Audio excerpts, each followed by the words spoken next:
Man, I promise I'ma take it to the peak. I was on fuels, now I'm on full, no bull. I remember when my tank was on E. I swear. Bet on me, bet on me, bet on me, Come on. bet on me, Right. bet on me, Get up. bet on me, bet on me, bet on me.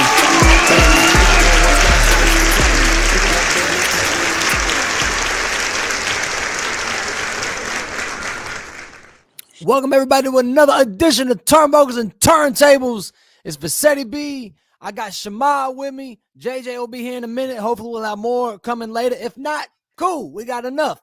Shamar, what's good, bro? I ain't seen you since last Saturday. How's everything? Good. Just been working, man. Same old. Yeah. Yeah, everything been good on your end? Yeah, yes, sir. Just took longer than I wanted to get everything set up. So I'm just happy I got that shit out of the way. Big face. But yeah, man. I know you pulled up Saturday. You pulled up at the ass end Saturday for Bad Blood. You're just in time to see all the fireworks. Yeah. Did you It was worth it though. It was worth it. Did you happen to see the rest of the show after the fact? Yeah. You just watched the highlights? No, I did. Only match I went back and watched was the Hell in the Cell. That's the only one I went and watched. That's the only one you really needed to. Yeah. Like, if I'm being real, I mean the whole show was okay. Like, I mean, we had some fuck ups at the live and Rhea match, but it was a straight show. It was fine. But yeah, the Hell in the Cell and the last match that's really the fireworks that was going on, really. Big face. Do you feel like they should have headlined? Because that's what everybody was saying. The Hell in the Cell should have been. They did headline, but yeah, they did close the show. They didn't main event. No, just because of the Jimmy and the Rock thing. Yeah. That's the only thing to close the show with that. That's the only reason. When it comes to work, yes. Yeah. My question is this, and maybe we shouldn't like hop into this, but I'm kind of curious. Like Hell in a Cell, where do you rank that Hell in a Cell on your all-time list of Hell in a Cells? I got a top 4. I got a top 4 of all time. Okay, let me see. I definitely put it in the top 10. I do. Oh my God! I put it in the top 10. That's not a question. Yeah, definitely put it in the top 10. The one I can compare it to,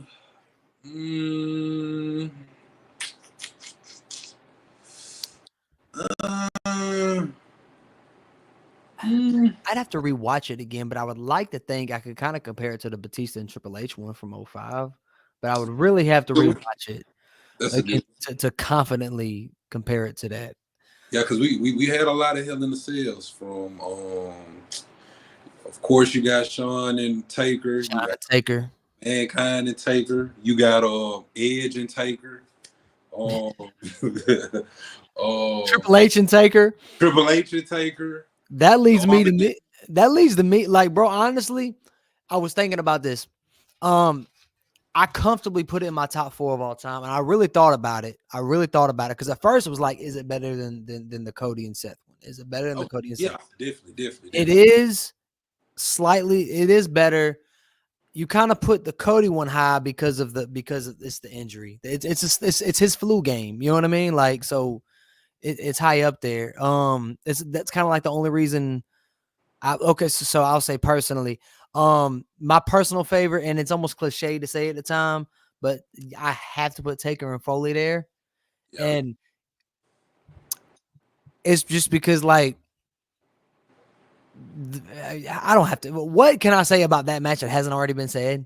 Like, you know what I mean? Like, I feel like I'd just be regurgitating everything that's already been said. Like, I remember obviously I did not watch it live. I was like 5 or 6 years old. Right. I didn't watch it live. But I had like the DVD. It's probably been on hella DVDs. But like, I remember being a kid, like Hurricane Katrina just hit, right? Mm-hmm. And we had no power. Like, you remember, we had no power. No one had power after Katrina. It didn't hit Mobile, Alabama as bad as it hit like Mississippi and New Orleans, Louisiana. But like, it fucked us up enough to where we didn't have power. It was hot. We was definitely hot. Yeah, it was hot as fuck. We stayed at a church, and we came back home. We stayed at my next door neighbor, who was also my uncle. So we stayed with our cousins and our uncle. I say all this. I'm going somewhere. I'm saying all this to say that. I'm saying all that to say this. I remember going to Walmart. We were buying essential shit. My grandma just got a check. It was the 3rd of the month 1st of the month, whatever. Yeah. Just got a check. And she pretty much gave me anything I wanted within reason. So like I remember they just dropped Tombstone, History of the Undertaker DVD set. I remember Randy Orton would promote it every week on SmackDown because he was like, I retired the Undertaker. Buy this DVD set. That's the only way you're gonna see Undertaker. I don't know if you remember that, Shemad, but like, so I bought that and I watched it in the living room, and like it was such a dick move, man. Like I forced that shit on my cousins, my female cousins who didn't give a shit about wrestling, but like we just watched all these Undertaker matches. Right. But that's where I saw the Taker and Foley match for the first time. The Taker and Shawn and the Taker and Foley. Honestly, Taker and Shawn might be the better match, but like I'm sorry, like I'm a sucker for the spectacle of Foley falling and just had the reaction, and then him having the balls or the stupidity or whatever to get up and go through it again, and then they worked a match after that, and the fact that Taker had a broken foot during that match. So it's the top. It's a top, followed by Taker and Shawn, because not only was that just a perfect match and the blood Shawn had, he cut himself open like crazy. The cameraman spot, the Kane debut set it over the top. Set it over the top. Yeah. So Bad Blood 97, that'd be number 2. It could easily be number 1. It's my number 2. I got one for you. What about when Triple H and Cactus Jack? That sits. So that is, I talked about that before on the show. It's not in my top 5. It was. I'm gonna get to that in a second. It's probably like number 6. Okay. We've been fortunate enough to have good matches since then. Honestly, bro, that could change. I'll get to what it. I'll get to that. Number 3 is Taker and Triple H, WrestleMania 28. Yeah. Oh my God, the story behind that. Oh, the Shawn being the ref. The pedigree and super kick combo and Taker kicking out. Oh my God. That part where Triple H was beating the shit out of him and he was going to hit him over the head with a sledgehammer. And Shawn took it away. And like you just saw when they kept kicking out of each other's shit. Shawn Michaels was curled up in a ball because he loves both of them. Right. And he's like he can't see this. Yeah. Man, I keep talking about it. I'm gonna change my mind and make it number 1. That's how much I love that match. But that'd be number 3. Okay. And then Drew and Punk. Drew and Punk is number 4. It's right. Those are the only matches I put over it. And Foley and Hunter could be number 5. I'm gonna put Cody and Seth number 5 because it was something to see. I grimaced so much watching that match. I got to give the respect it deserves. That's number 5. Foley and Hunter could easily be number 5 depending on the day, but I'm gonna put that at number 6. There was a lot of cell matches, bro. Roman and Jay was really good, but I felt it was less of a cell match and just more of a quit match. Yeah, like that's why I'm glad they're done with the Hell in a Cell pay-per-view, because I felt like they had to put a hat on a hat. Like, oh, it's Hell in a Cell, so we got to put it in a cell. But we just knew the quit matches that would probably Roman and Jay would rank a lot higher. Because I feel like it meant more. The cell meant more. And, the fucking red cell was ugly. But, like, there was a lot of good cell matches, bro. Like, Randy and Jeff was really good. That's a slept-on one. The 6-man cell match back in the day. Taker and Edge. I mean, we've got a lot of good ones, bro. But, yeah, I mean, I would put Drew and Punk. That would be 4 for me. That would be 4. That's how much I love that match. Yeah. And I missed out a lot, man. I mean, Triple H and Batista, I mentioned that earlier. It ranks above a lot of good ones, bro. But I give it the respect. That toolbox spot was crazy. It all happened so fast. I didn't realize it was the toolbox that did it until I saw on Instagram. I saw the guy, like, he didn't blade that. He busted him open for real. Yeah. But hey, it made for a damn good match. Taker and Brock they had 2 good ones. They had 2 really good ones, but the 1-02 was crazy. Yeah. Oh yeah. DX versus the McMahons and Big Show. I mean, yeah, that was funny. I would like it was good. It was good. I think DX versus Legacy was better, if you remember that from 09. Okay. There's a lot of good ones. Taker and Kane should have had a better one.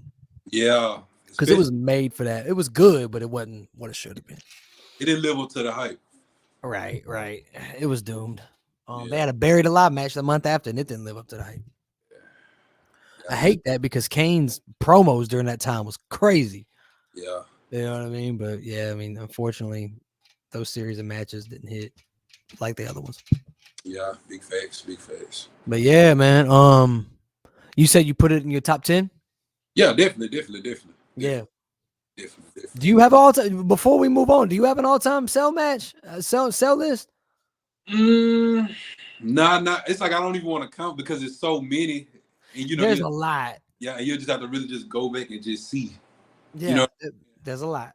But yeah, like I said, the list that you presented, yeah.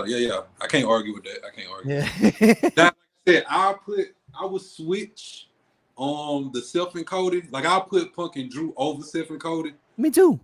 Yeah, like I said, I'll put Punk and Drew over Self and Cody. Like I'll put Yeah, man. But yeah, Punk and Drew is 4, and Seth and Cody's number 5 to me. Yeah. I thought about that as it was going on, but the more I thought about it, after I sat on it, because it's like any wrestling match is just like albums, it's just like movies. Sometimes you have to sit, yeah, you have to sit on it and really like, especially when you start ranking them. yeah. You got to kind of let it age, because sometimes your recency bias can make it can overrank it, or your bias towards nostalgia could underrank it. So sometimes like it's good to like sit on it. Right. You know what I mean? But yeah, I can't argue with it. Yeah, man, that was a good one. That was a good one. The Rock coming back. Like I knew we wasn't gonna see The Rock on TV this week. It's like I knew he was showing up, and we just see him when we saw him. Yeah. You know that throat slash. That's all you get. I'm gonna let you sit on that. Right. Yeah, that's it. We gonna get the SmackDown. We gonna get the SmackDown. We definitely gonna get the SmackDown. Go into right there. So, yeah, man. I enjoyed seeing Jimmy again. They're already planning. They already planning it for Survivor Series. We need help, Boost. We need help. They already planning it. Yeah. So who you think gonna come first? Who you think? Like how you think it's gonna play out? You think well, how you think Roman and Jay first interaction gonna be? Because Jay they got a belt out of the whole bloodline. I like how Roman was like, nah, like I don't even, like I like how his character, even with the babyface regime, he's still not forgiving Jay. Even though me and you know Jay didn't do nothing wrong, in Roman's head, he did. He turned his back on the family. So we're seeing a slow turn into humility. Right. Roman ain't even ready. So Jay ain't gonna be ready. Right. You know what I mean? Like that. No yeet. So that was dope. That was dope. I don't know, man. I like it with the slow burn. It kind of reminds me of when Dean refused. Roman refused, but he forgave Seth before John Moxley did. And then slowly but surely he earned that trust. I'm looking for something similar. It's gonna be a little more difficult because one's on Raw. Yeah. And the other's on SmackDown. But it can be done, especially the closer we get. I don't know how long they stretch it, because they already talking like we need help. Yeah. Ain't nobody gonna help Roman. Yeah. I just hope the Cody shit don't. I just hope it ain't Cody. No. Like Cody, I feel like he's busy. Cody is out the loop now because of the fact Kevin Owens. He got his own troubles to worry about. Like that whole Kevin Owens situation with him beating up on Randy, beating up on Cody. Yeah, so that's good to keep Cody away from the bloodline for a while. When he jumped on Randy, I ain't gonna lie. I've been watching this so long. I know this shit ain't quote unquote real, but like when he did it, I just went, yeah. Whoa. Kevin, I was shocked. Yeah, so where do you feel like they're gonna take that direction? If you was booking this, how would you do it? I don't know, man. I hate to pretend to be the booker because I know I wouldn't be good at it. But how would I? So when you ask that, you mean how would I book the Kevin and Cody angle? Yeah, this whole feud. Like, what is the end all be all for? Well, so they already had the regular sportsman-like match. I don't know if they gonna have a match on SmackDown or Crown Jewel and then have the payoff big stipulation match in Survivor Series, or they gonna have like a crazy match out the gate, because they could just have another wrestling match that's just a little more aggressive. because the Yeah. last one was a very sportsman-like match. This could just be another regular match, but with them hating each other. Right. You know, I'm imagining do that. I don't like gimmicking things too much. Right. You know what I mean? So then have the blow off match Survivor Series be the big gimmick match. I don't know what match that would be. Cody already did a I Quit match with AJ. It could be false count anywhere. Those guys could work any kind of match. It would have to be a crazy match. Yeah. Like you can't have a match. Usually when a match is this personal, this that goes on long enough, it never ends in just a series of regular matches, unless it's something like Melo and Andrade. But that's different because that's about who's the better wrestler. Yeah. Definitely. That's specifically about I'm better than you. This is deeper than that. This is you hurt me type shit. This is like this is personal. Yeah. What do you think though? So it's like with this, like I said, at the end, dog, we know when it's all said and done, it's gonna be Cody versus Roman again, or maybe Cody versus The Rock. We need both. They try to do it. They may do a Cody, KO, Randy Orton, Royal Rumble for the triple threat. I want Cody and Randy to be 1-on-1. I don't want to dilute it. But see, I feel like if they do, I feel like KO gonna cause that. He gonna cause the match to get tossed up. Bro, you know what would be really cool? I want Cody and Rock, and I want it to be pure. Mm-hmm. But in a way to have your cake and eat it too, I wouldn't mind Cody and Rock being a big match at a stadium show. I mean, they have so many stadium shows now. Right. But like I don't know if Elimination Chamber is going to be another stadium show or what, but having Cody and Rock at somewhere, having Roman or screw him or something like that. Well, Roman's a babyface, so I guess you can't do that. He could though. He could. He could. I mean, it would be fine, but it would kind of undo shit. But anyway, just have something happen where Cody and Rock ends in a fashion to where you want to see Roman and Rock. And then Cody and Randy can be Mania. I don't think Cena and Randy should be at Mania. I think Cena and Randy should be in December on a Netflix special on Cena's last match. A lot of people want Cena and Randy. I ain't going to complain if we get Cena and Randy at Mania. But like, I think Cena and Randy needs to be the final opponent. Randy needs to be the final opponent, and Cena ain't retiring at Mania. He's retiring in December. Yeah. Okay. So me personally, I think Cody and Randy needs to happen at Mania. I wouldn't argue with it. That's the most personal. I really wanted it for SummerSlam. Well, I wanted Cody and Rock at SummerSlam, but I knew that one. No, fuck that, dog. We were talking about this. Yo, SummerSlam is gonna be in MetLife Stadium, bro. You know how many seats holds MetLife? Yeah. And I said this 2 weeks ago. SummerSlam ain't been able to sell out a football stadium yet. I don't know why they continue to do it. Now they're doing it 2 nights in a row. You need a big match. Cody and Rock's got to do SummerSlam, bro. MetLife. Yeah. They need some stank on this card. Like, it's got to be Rock. You might as well do Cody and Rock at SummerSlam this year and do Rock and Roman. If you want to do Rock and Roman at SummerSlam, fine, and do Cody and Rock. But I don't care. Either one. You either Rock and Roman at SummerSlam, which I don't think they're gonna do. Nah, that's WrestleMania worthy. Yeah, because it's been teased to death too much. You gotta do it Mania. Yeah. But whatever the other match needs to be SummerSlam. Because at this point, they really want SummerSlam to be a summer WrestleMania. Right. They're wanting that, and it always has been. But even to the point where they won't give up these stadium shows. And so they could easily, I don't want to repeat myself too much, but like I said last time, they could have just done the Garden 2 nights in a row. That's a flex. That is a flex. But they want to do these stadium shows. Right. MetLife is a big ass stadium.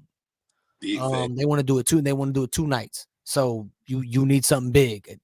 Cody, man, if you ask me, Cody and Rocket Mania will be that match. It will sell out. Yeah. Easily. And then night 2, I don't know what they would have. Punking somebody. I don't know. It's way too far down the line. I do Punk and Seth. Punk and Seth is definitely Mania, bro. Yeah, Punk and Seth. They could do a rematch. They could run it back. It's too early. It's too early for me to call both main events with SummerSlam. But I'm going to call at least that one. They got so much to go. That's the crazy part. We got so much to go. That is my man. I really got to start watching AEW, bro. I really do, cause I be watching the clips on my socials, and it, I'm such a big Hurt Business fan. Yeah. Seeing the MVP and Swerve, Mm-hmm. face to face, and Shelton, and I knowing that Lashley is coming, I'm like, Mm-hmm. oh man, Mm-hmm. they about to flip this place Yeah. upside down, man. Yeah. On Did you? top of Ricochet being there, I mean, I'm hoping they like get Yeah. back up. You know what I mean?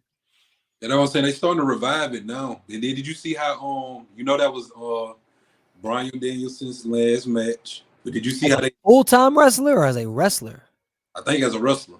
I thought I read a post that said it was as a full time wrestler, but it's as a wrestler. Period. That sucks, man. Yeah. That Did you? sucks. Yeah. I'm happy for him, but that sucks. Yeah. Did you see how they did him? No. Yeah. Well, did you see the clip before when Moxley had put the bag over his head? Yeah. So yeah, yeah. I saw that. So they did the same thing again.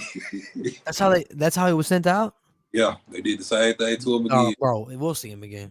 Yeah. I refuse. I refuse to believe. I refuse to believe that's how he goes out, man. And I would say No, they I had the street don't from see it. they it's like they're what they saying is at this point they trying to look for a new baby face. They looking like they're really trying to push Darby Allin because I know that was the one who was really trying to be there to help him. But yeah, yeah, Yeah. Well, Darby has a connection with the crowd. Very. I could see him holding the flag. mm, He has a very Jeff Hardy esque connection with the yeah, crowd. yeah. I could see that. He's someone that I could imagine kids wanting to be, and I think him and Ricochet is going to be really cool when it happens. Say it again. I know your camera keep cutting in and out. Oh shit! No, for real. Yeah, I can hear you now though. I can hear you now. But nah, I said Cody. I'm not Cody. Darby and I think Darby and Ricochet is gonna be amazing if it happens. Yeah, yeah, definitely, definitely. I really want to see that.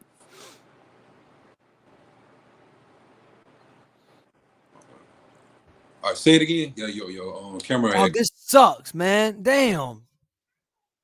I don't even know what to do to change this shit. No. Yeah, you Baby, good. Good now. When you was go, talking, go over there, baby. Maybe that has something to do with it. I don't know what's up with that, man.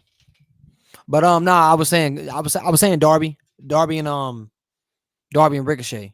I really want to see that happen Yeah, yeah, yeah, yeah, yeah, yeah, yeah, yeah. Yeah, definitely. eventually. I think that would be sick.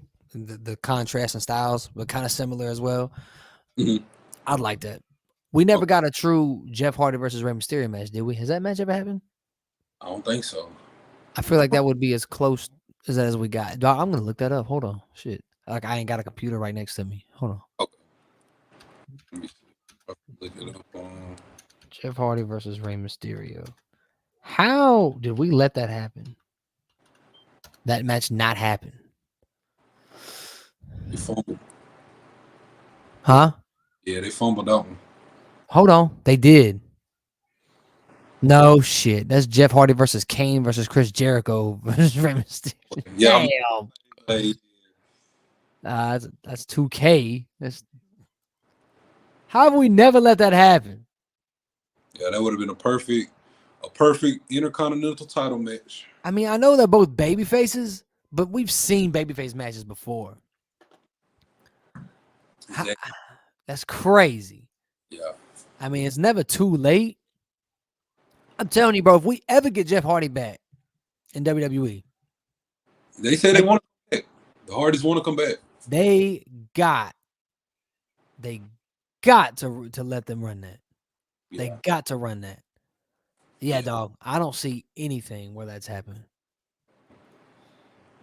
Okay. Like I said, the Hardys do Messed it. up. WWE, where you go with them? I don't know, bro. I don't know. Do I put the titles on them? I mean, I feel like we did that. We did the Hardys reunion and the title win again, and we did that in 2017, and it was really cool. Honestly, bro, as a promoter, I don't see where you don't cash in on a Hardy's reunion. So as a promoter, I don't see where you don't do that because they still sell, they still have a name, and everybody gets excited. They can come back to wrestle, but people get excited about the Hardys coming back to WWE because it just feels right. So I Right. guess you do that. You do it. Do you put the titles on them? I don't know. Maybe. I wouldn't be mad at it. Yeah. I always like it when they're separated. I Mm. like Jeff Hardy by himself. I like his swag. I like his connection, his unique connection with the audience. Hmm. And I like Matt gets creative, man. Yeah. Matt can get creative if given the tools. The Mattitude era with the Yeah. MFers, uh, the Broke. um, the Open. broken slash woken stuff. Like Matt can get creative. Jeff, he's his own monster. He does his own thing and it works. You know what I mean? It's like some people don't have to change it up. Yeah. We love people that reinvent themselves, like Jericho, even Sean to an extent. People reinvent themselves. Sometimes you really don't have to reinvent yourself. Sometimes shit just works. Yeah. Ric Flair never had to reinvent himself. Uh, John Cena, after he got to where he was, he never had to reinvent himself. yeah. Jeff Hardy's one of them people. He's up there with Cena and Flair, as in like this shit works. It worked back then. It still works. You don't have to. Matt Matt reinvents himself. He's Mhm. had to, and it's made for like really good shit. It's made for a very interesting career. Um, we mentioned Jericho. We mentioned Sean. There's been a lot of people. Bray even had to reinvent himself because they fucked that Eater of Worlds character up, and it's a character that he should have never had to. He should have never had to. That Mhm. shit is so cool. He should have been Undertaker basically with that gimmick. But whatever. They kept on. When he lost the feud with Cena, I was like, oh, that's fine. Whatever. I mean, he Mhm. lost a feud to the biggest guy. Fine. But then he just kept losing. Yeah. It's like it was.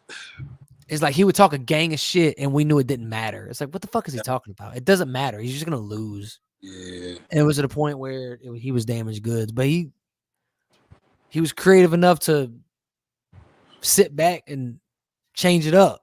And he Mhm. made the Fiend and shit. We're gonna be talking about the Fiend forever, bro. Like Yeah. I Yeah. didn't even know. I still ain't watched the Braid doc, and I really need to because I didn't even know the new mask he was creating when Yeah. he You was getting created. okay that they bringing it in 2K. Yeah, they're bringing it in 2K. So I'm very curious where they was gonna go with the Uncle Howdy and the Fiend shit. Like we'll never know now. Yeah. Um, Yeah. What the Y6 could have been had he. yeah. Yeah. Yeah, now it is what it is, and I'm interested in what they're gonna do there. My whole thing with the YS6 was, uh, what are they gonna do when they get in the ring? But they've delivered, bro. Like their match with American Made was good shit. Yeah. Yeah. They're not, it's crazy. They ain't even like they're taking their time with picking their next opponent.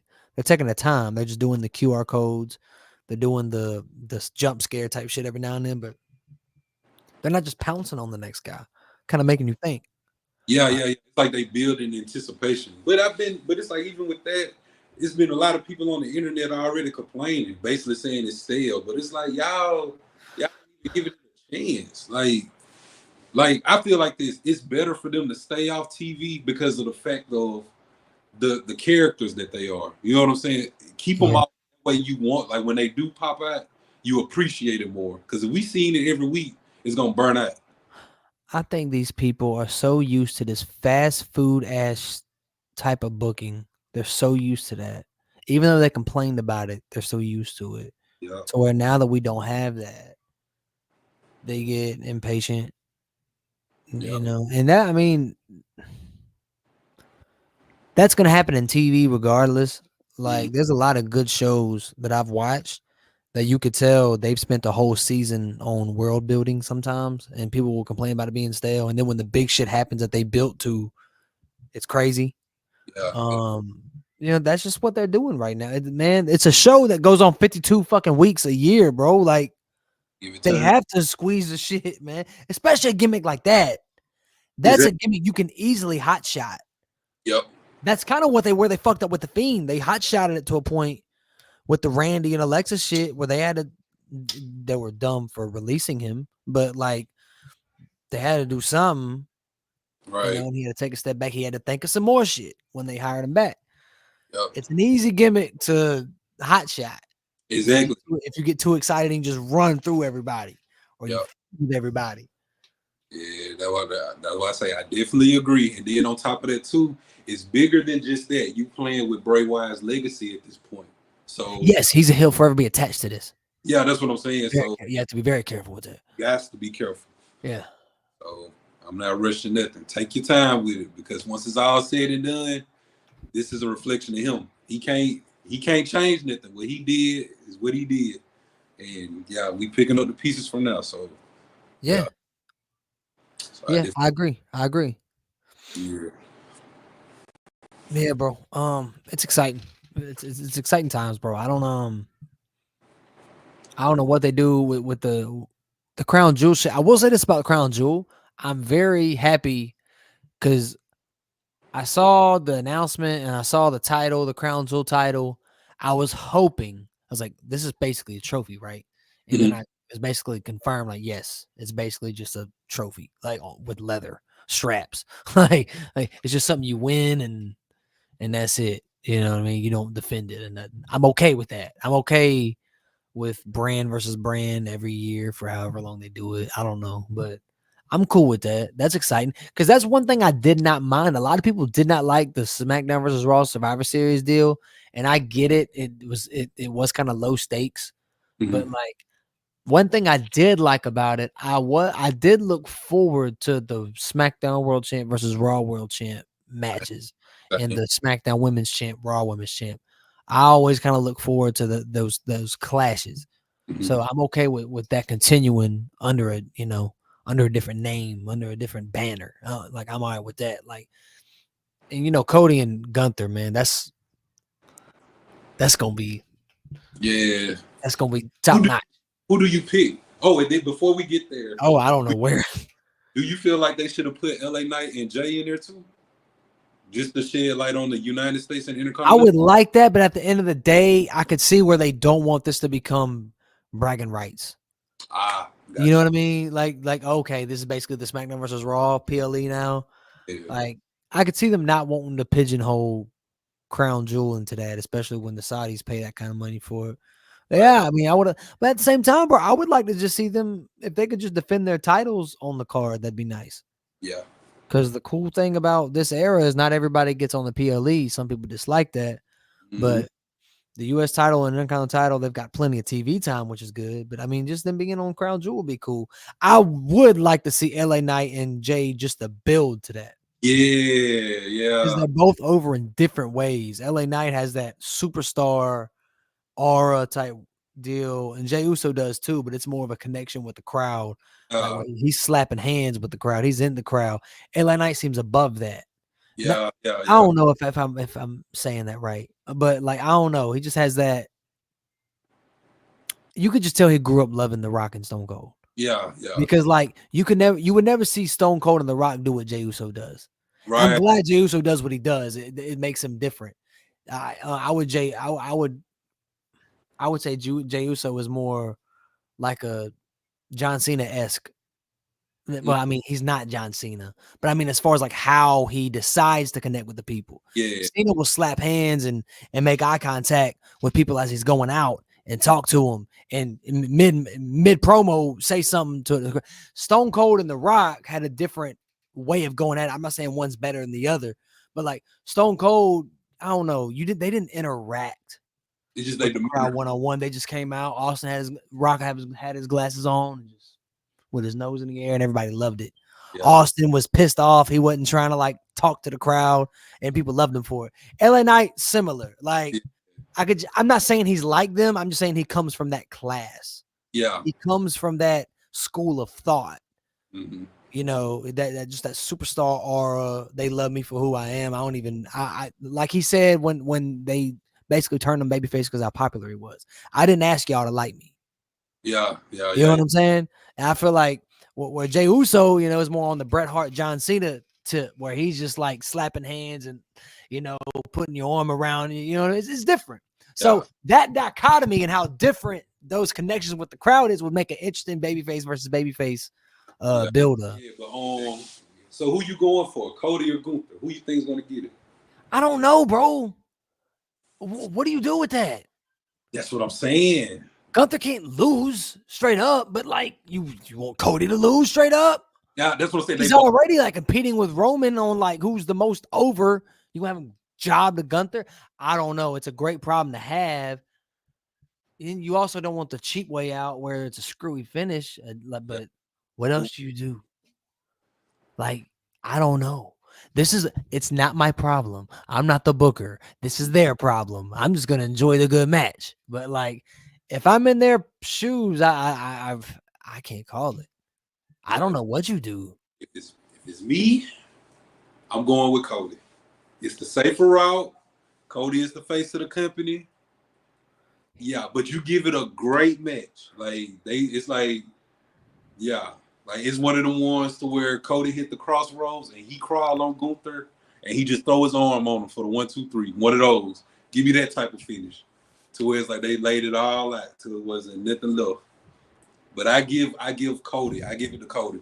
That because it's like because you got to look at it. If Cody loses to Gunther, and then you building up for him and Roman, it's like, oh yeah, we already know Roman gonna just run through Cody. Yeah. Yeah, it's just protecting Cody. Just because of it's Cody Rhodes, the man that beat Roman Reigns. You get what I'm saying? Like, Yeah, I mean, I get it. yeah.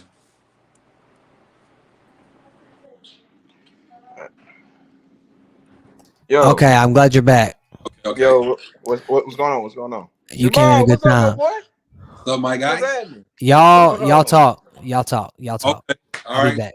I'm gonna remove myself from the. I'm gonna remove myself from the chat. From the chat. I'm gonna remove myself from the pod for a second. Okay. We talking about Crown Jewel. Who Okay. do you think go over between Cody and Gunther?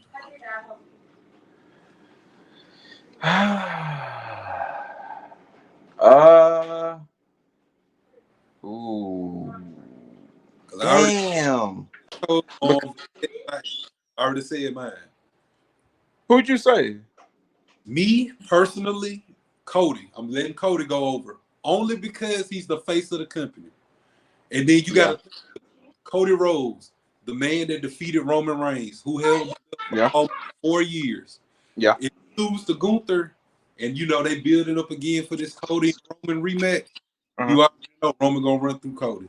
It's like I'm just playing it safe. This is the man who I got as the face of the company. But I said if he does do it like that, let Cody hit the 3 crossroads, and it's one of those finishes to where they both lay it out. Cody throw the arm on him for the 1, 2, 3. Oh, okay. Damn. I mean, you got a point with Cody. You know, he is the face of the company. Yeah.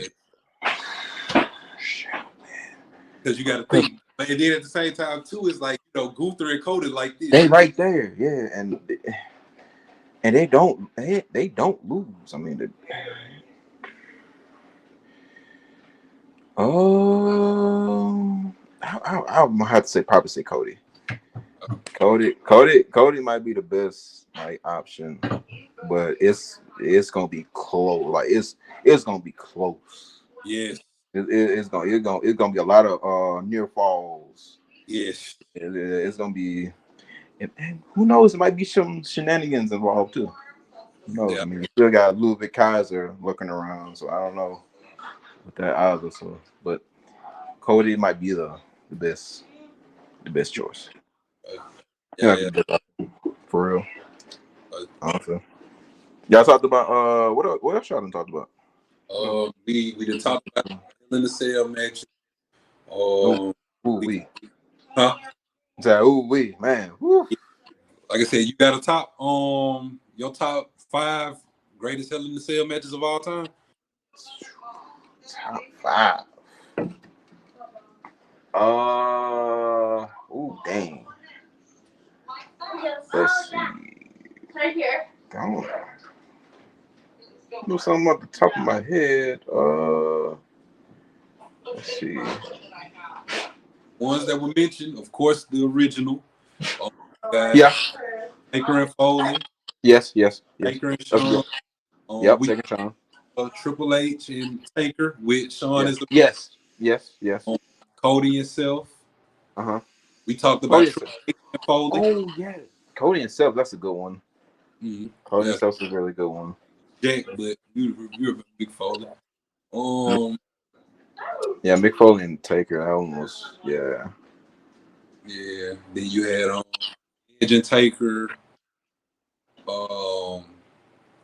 It's a lot. Even Taker. It was Taker and Shane. Yeah, Taker and at Shane. WrestleMania. Yeah, that one was crazy too. Yep. Yeah, then the gimmick with DX versus the big mans with the Big Show. Yes. Yeah. No, yes. Mm-hmm. Ooh. Man, that's a lot, man. I'll probably say probably Taker and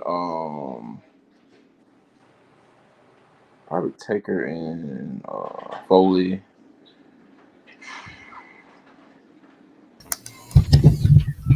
You asked him the sale question. Yeah. You watched the Taker and Foley match? Yes. We gotta brush up on some history, right? Yeah. It's a lot of them. It's a lot. Gotta brush up on some history. What is he up to? There'll be a lot of mentions of Taker, of course. Taker. Oh my God. Yeah, I'm saying it's gonna be a lot of Taker. Dog, out of all the Triple H matches that's been in the cell, I only have one in my top 5. I have one sitting right outside. But I just thought Taker and Shane, that was pretty good. That one was really good. Yeah. That's in your top 5? It was very good. It was good. Yeah, why not? Yeah, why not? I can't respect that, man. That's okay. I don't respect your list. Go ahead. That's okay. That's okay.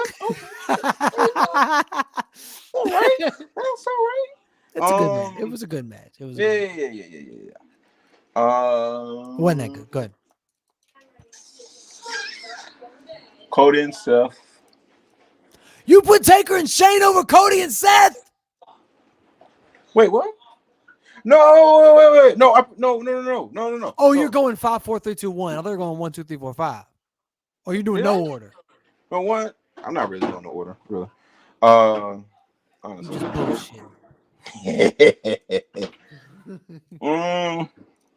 Let's see.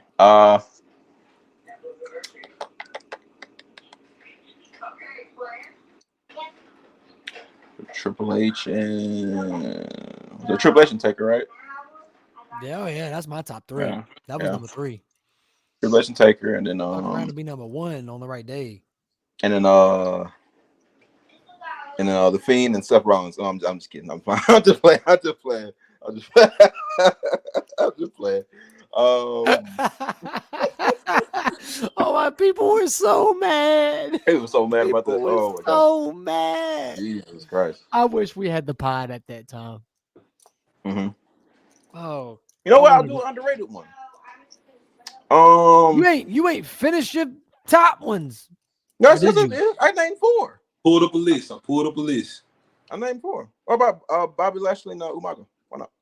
That was a cell. They didn't have a cell match. Did that one that cell? That was a cage. Oh my fucking God. Okay. Oh, we're not doing that. So it's been 51 total Hell in the Cell matches. That's crazy to think. Jesus. Yeah, thank you, Hell in a Cell pay-per-view, giving us 2 or 3 a year. Yeah. I'm sorry. Wasn't the New Day and Usos the one that held? Oh, that was a good one. Oh man, that was a good one. Yeah, New Day. That one was good. That'd be my top 10. That would easily be top 10. JJ, when you do segments, you're probably gonna have to chop up because we had a sell segment and then you had a sell, so you might have to chop it up into one. But like, I can do that. Yeah, I can do that. Mm-hmm. But yeah, man. That's what's up, man. That's a good one. I had to reach in my bag for that one. That was way better than DX and McMahon's, the one Shimada.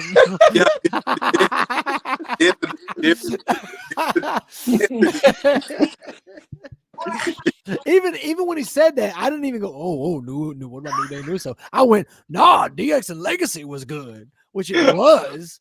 It was fun, but Yep. man, I feel retarded not thinking of DX. And I said the R word shit. Yeah. Oh, yeah, My bleep bad. it out. Nah, bleep it out. That's all right. Yeah. Yeah, it was at 40, 46, 42 or something like that. 46, 42. Oh man, you know what was a crazy one? I Well, know we weren't watching at the time. 99 WrestleMania 15, Taker and Big Boss Man. Nobody remembers the actual match he didn't because the get hanged. match, yeah, Big Boss Man got hung. Like, Jesus how the Christ. fuck did they pull that off? I would study that and be like, how do they pull this off? Oh Because my it's God. definitely I him, would and it's around his terrified. neck. That was That's crazy. a scary. They did that the same year we lost Owen, and it's like they was really trying crazy shit in '99 because they did that like a few months before we lost Owen in that accident. They were hanging Big Boss Man with a noose. Like, it's fucking crazy. They did that.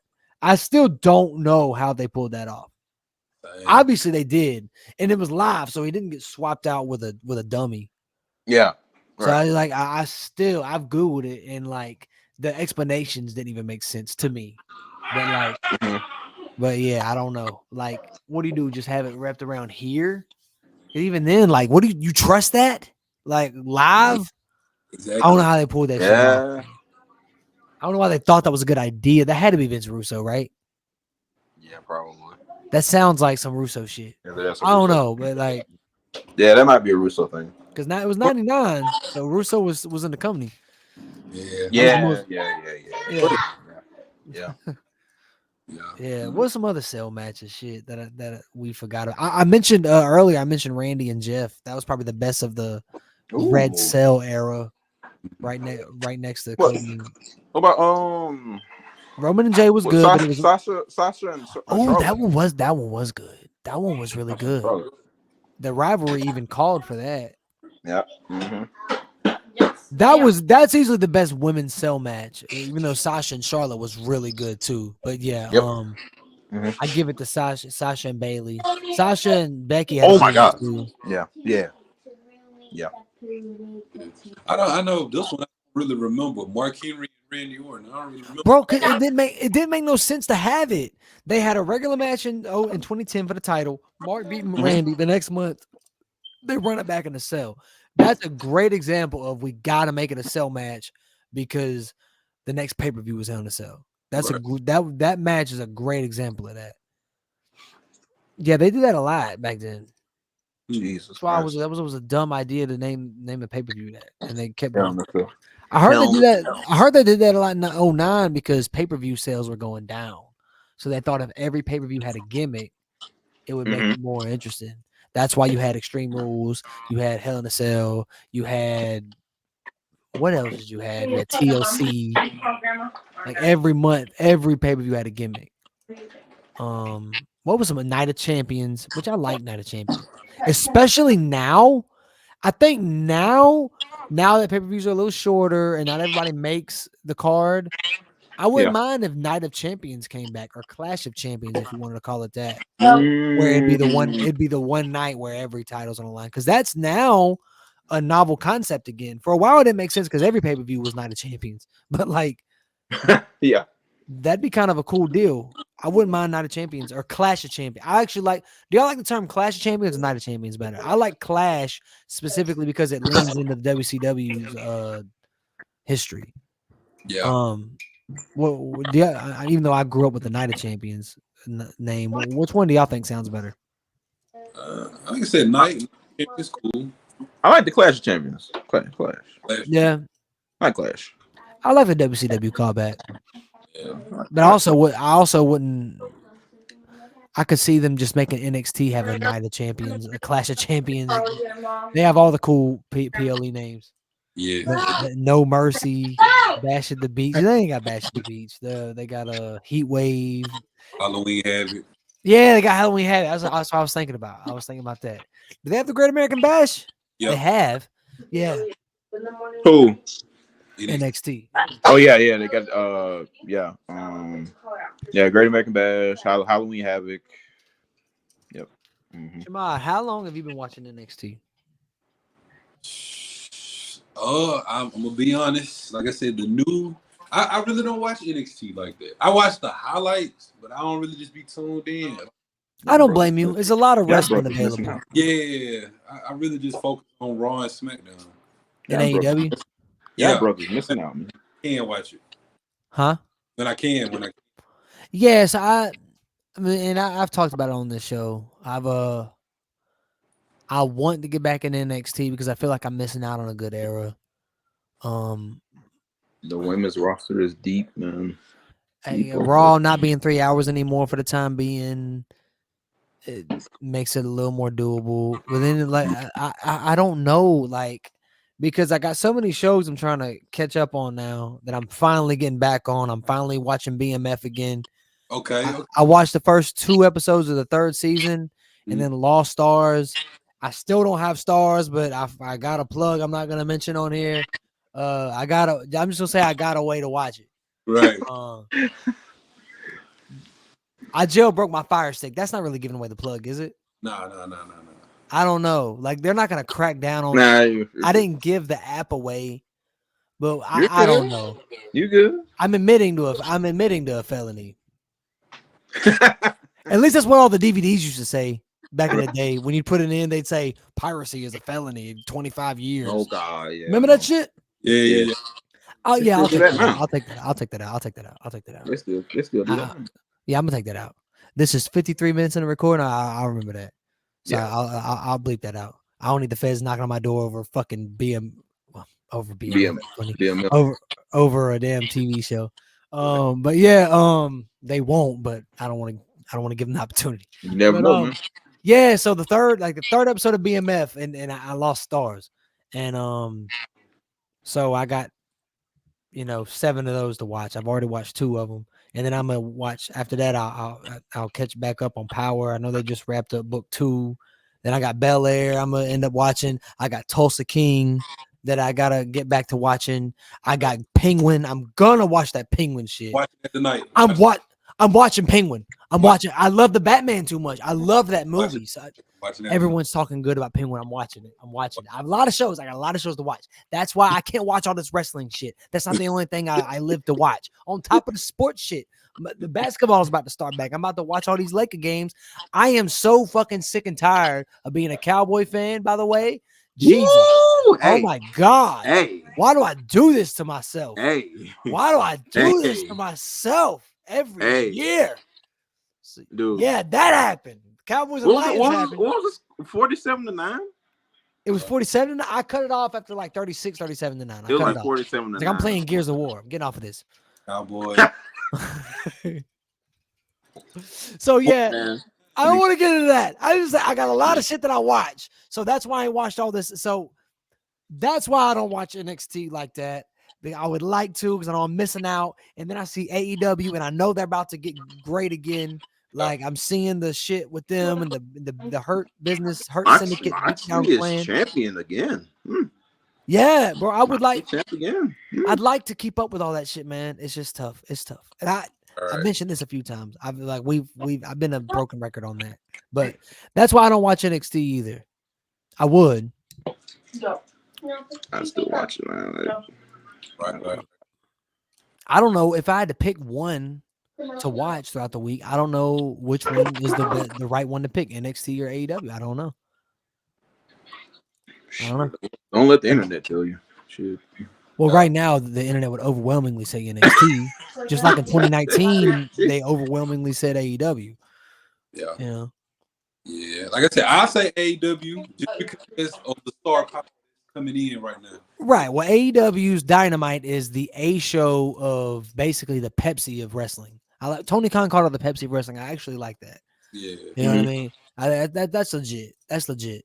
And NXT is the developmental, it's the farm ground of the major shows. So, I mean, both have their perks. I do like the youthful energy of NXT right now. Yes. But yeah, man, it's a lot. I got a lot of TV to watch, man. I got a lot of TV to watch. I just named a lot of shows. Like, and I ain't even watched Twisted Metal. That's one show I said I was gonna watch on I ain't Peacock, watch it. I ain't watch it. and I never got to it. Nope. That good? It's good. I'll add it to the list. God dang, this is a big list. Season 2. Ready for season 2. When they dropped it, I binge watched all that season 1. It looks good, bro, and I love the game growing up. Yeah, me too. Twisted Metal is definitely good. Yeah. Yeah. I'm gonna watch it. I'll put it on there. Yeah. How did y'all enjoy Raw being 2 hours? Oh my God, it flew by. Like I know they killed the Intercontinental title match due to commercials. Yeah, it felt fresh. It did, bro. They had a parade of shit to get done with in the first 30 minutes. Sexy Red came out for like 30 seconds. What was that? Did you see that? You said a little thumbs up thing that came up? That's been going on Shamad's camera the whole time. Is that some effect you added? You didn't? You ain't got nothing to do with the thumbs up thing? I was just sitting like this. And I thought it was something you pre-did. You pre-did. That's been going on. I have no idea. There it is. It's a ghost. Look at that. Bro. It's a ghost, bro. It's a ghost. It's a ghost, man. Ain't no way. Yeah. Yeah, man. Shit. Damn thumb. Made me forgot what I was saying. Oh, we was talking about Raw. Raw, yeah. Hey, baby. How you doing? Good. Go to bed. Mary thought I was talking to her. Woo. She's about to get jealous. Get jealous again. Oh my God. I wasn't talking to you, Amari. I wasn't talking to you.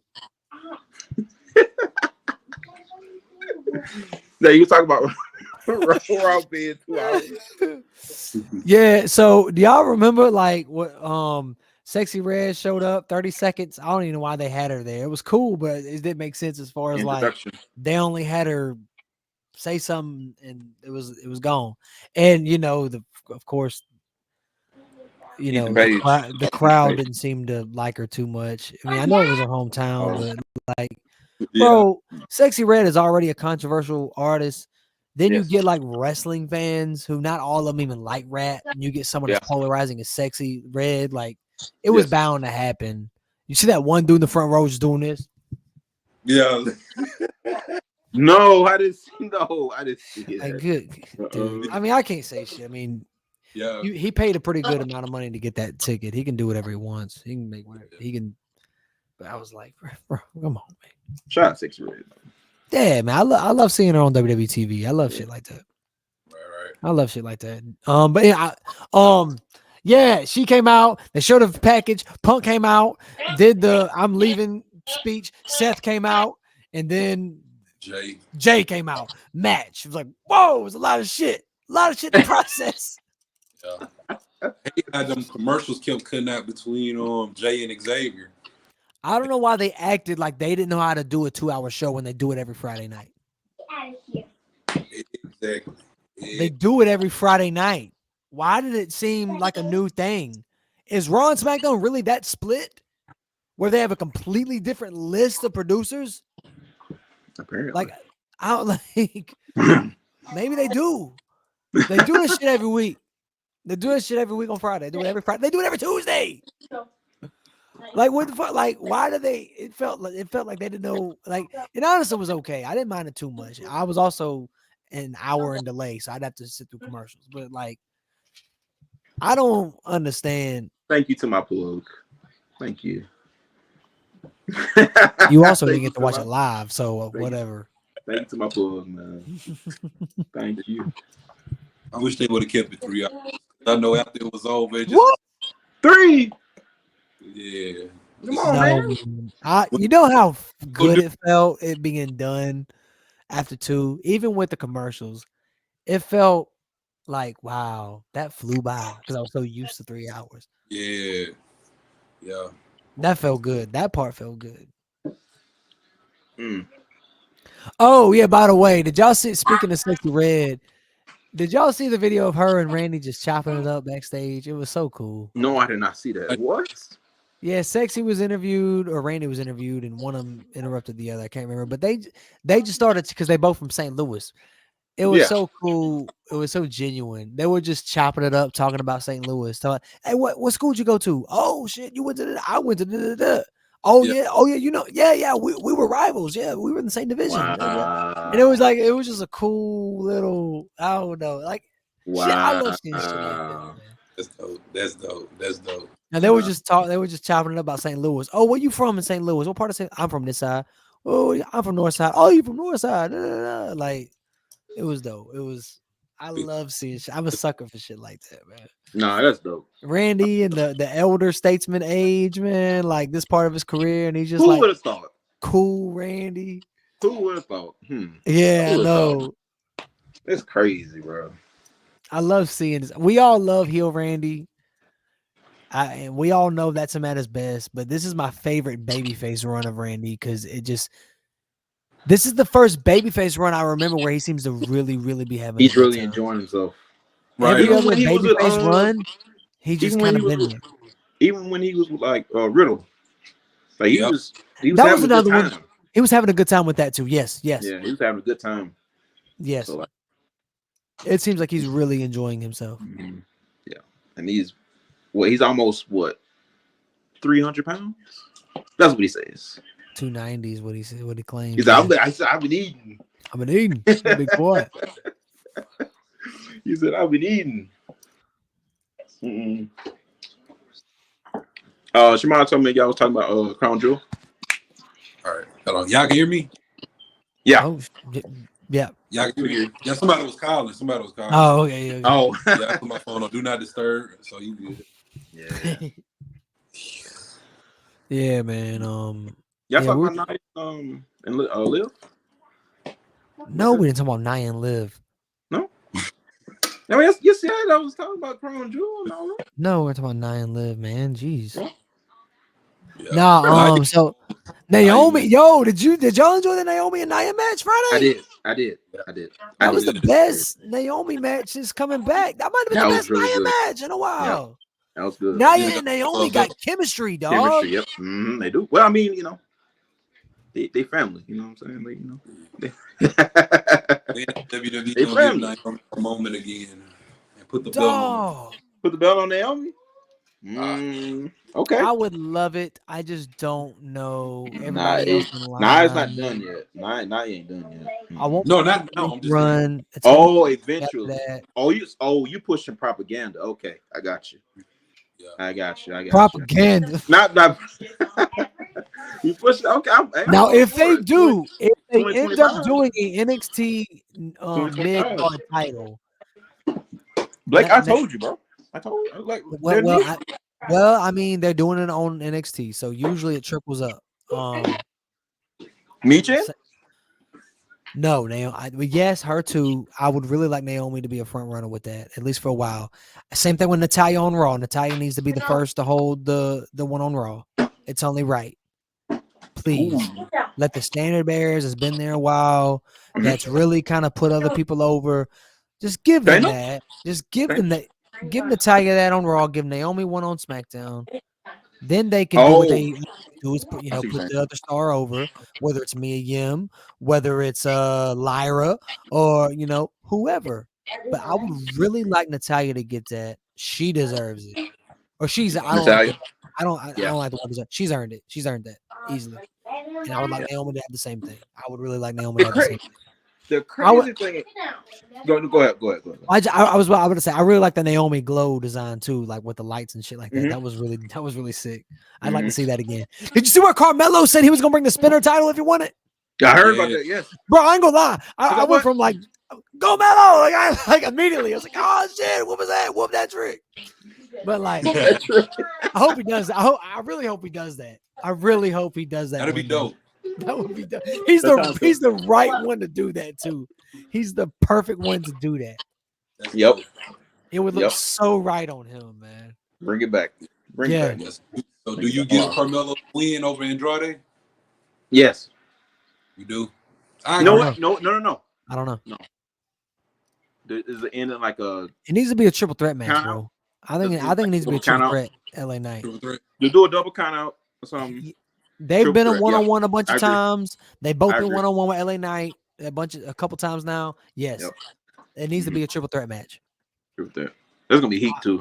There's gonna be heat. Yeah, I really like how they've really slow burnt this. I've really enjoyed it. Well, this dude Triple H is just a fan of slow burns. Apparently, he's a fan of the slow burns. Good Lord, I'm like, bro, like, give it to me. I'm pause. Damn. Oh. Give me what I want. Give me what I want. Yeah.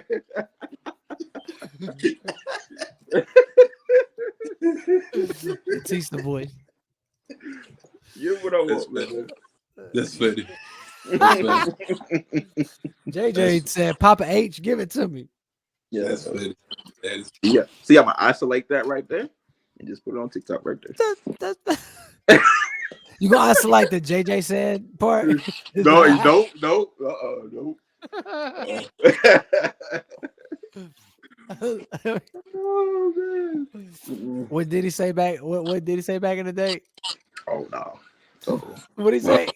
Oh no. What did he say? What did he say? What did he say? Was it Jadakiss or was it Fab? Fab. I love it. Do it like that, Daddy. Yeah.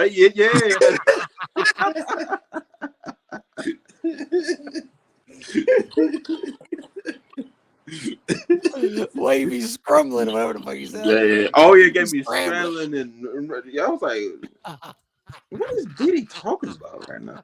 What are you talking about? You weren't that, Daddy. You know what are you talking about? So what do you say to McNeil? You deserve it, Daddy. You deserve it, man. You weren't that. You put that work in. I don't know the context of that, man. I don't know. Shout out me, man. You shouldn't be calling another man daddy, though. Like what? No. Yeah, he got really comfortable with calling other men daddy. There go that thumbs up again. That's wrong time, Shamad. You really need to fix that thumbs up, man. If you coming in the wrong moment. No. He was agreeing with you should just be calling me and daddy. That's what I'm saying. Okay. Co-side of that. It's co-side. Ah. Yeah, it's a co-side. Co-side. Yeah. Oh my God. Oh my goodness. Oh man. Jesus Christ. Anyways. I'm gonna step away for a second. Y'all talk. Yeah, go ahead. Okay. Yep. All right. Okay, so y'all, you said triple threat match. Yes. Who do you go? Who goes over? Andrade, Melo, or LA? Now these are three guys that I really like. LA Knight he's a man. He's like a callback to like the Attitude Era. So like his growth from just these past couple years has been amazing.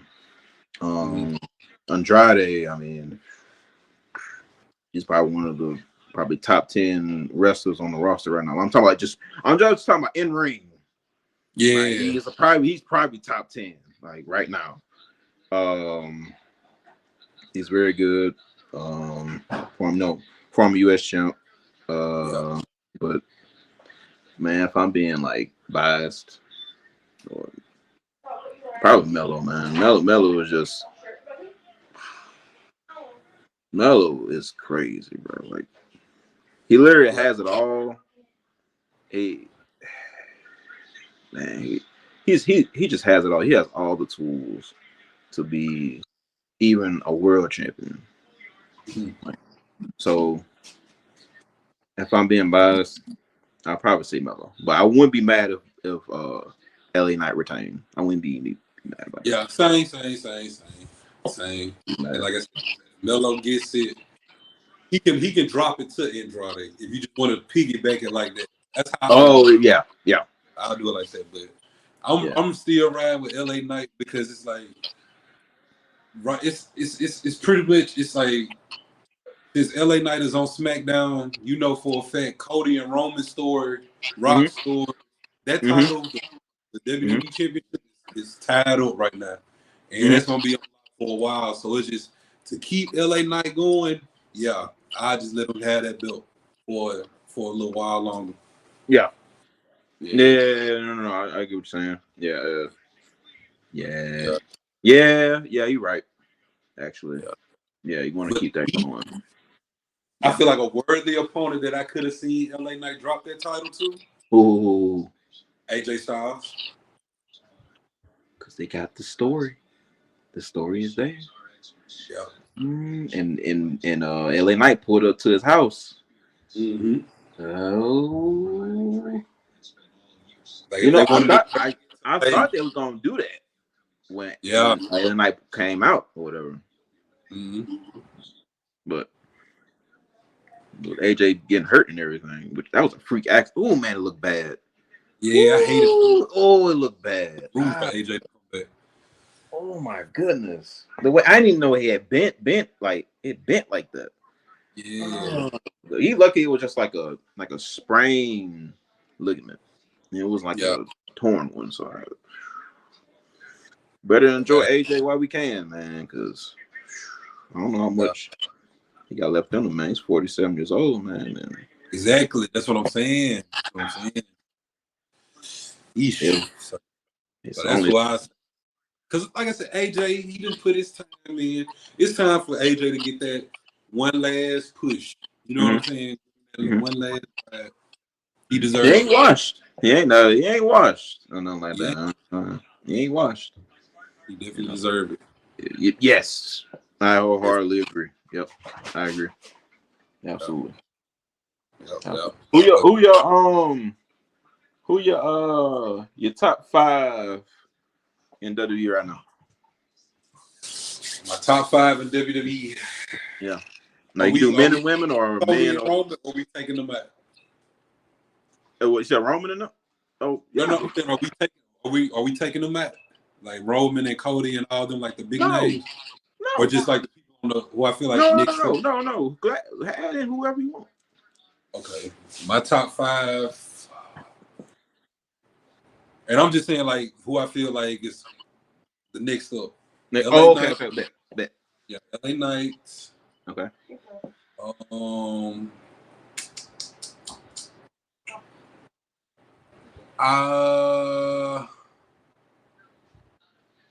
LA Knight, of course, Jay.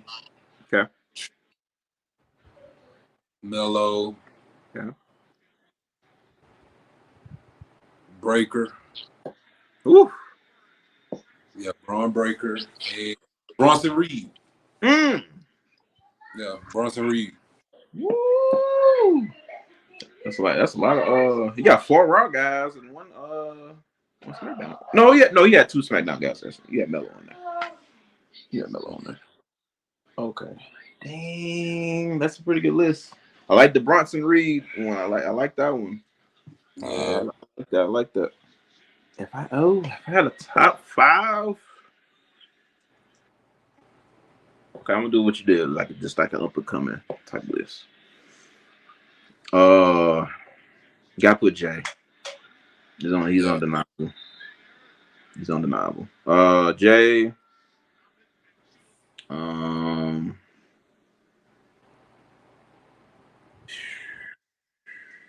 LA Knight. Can't deny it. Trick Williams, for sure. Trick. Okay. Gotta put Trick on there, man. You gotta put Trick on.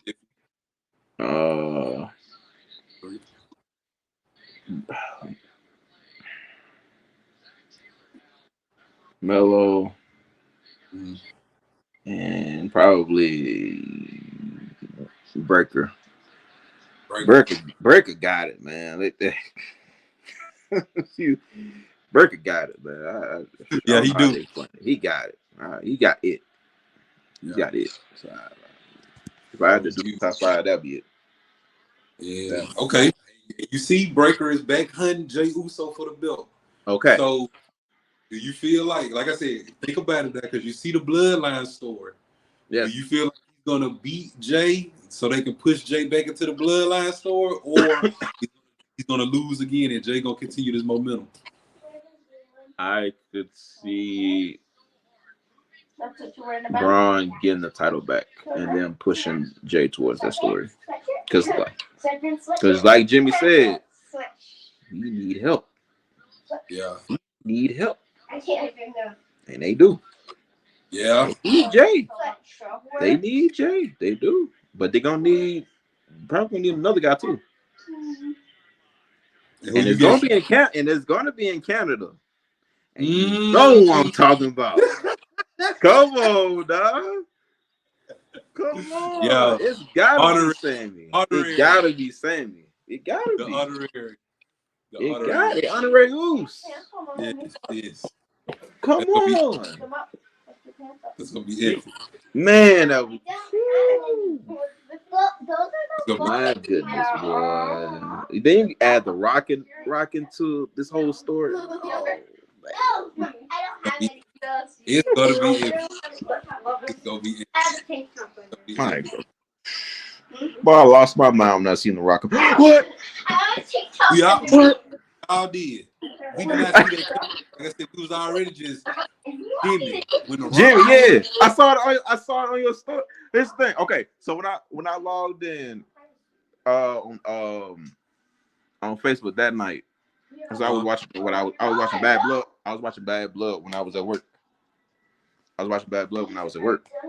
And I just got on Facebook just randomly, whatever. Now I seen that I was like, is that Jimmy? I think you had posted it. Yeah.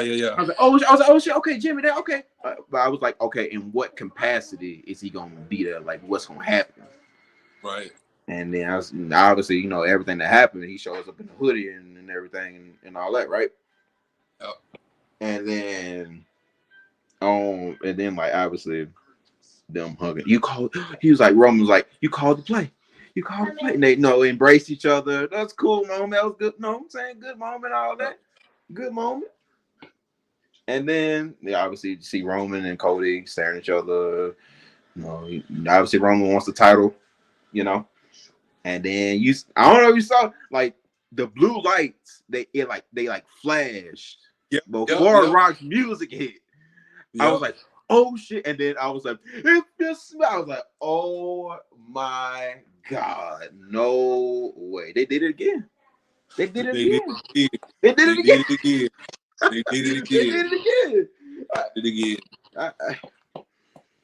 I'm like, it don't get no better than this right here. This bloodline story it's beautiful. It's cinema. It really is. No, it really is cinema. This story has so many turns and built so many people up, and this is a 4-year build. Like, man, I don't. That's there. All Heyman called it. He said we ain't even in the what he said. Oh, we're not in the third inning or something like that. Yeah, that's the line. And we still ain't even got the wise man back yet.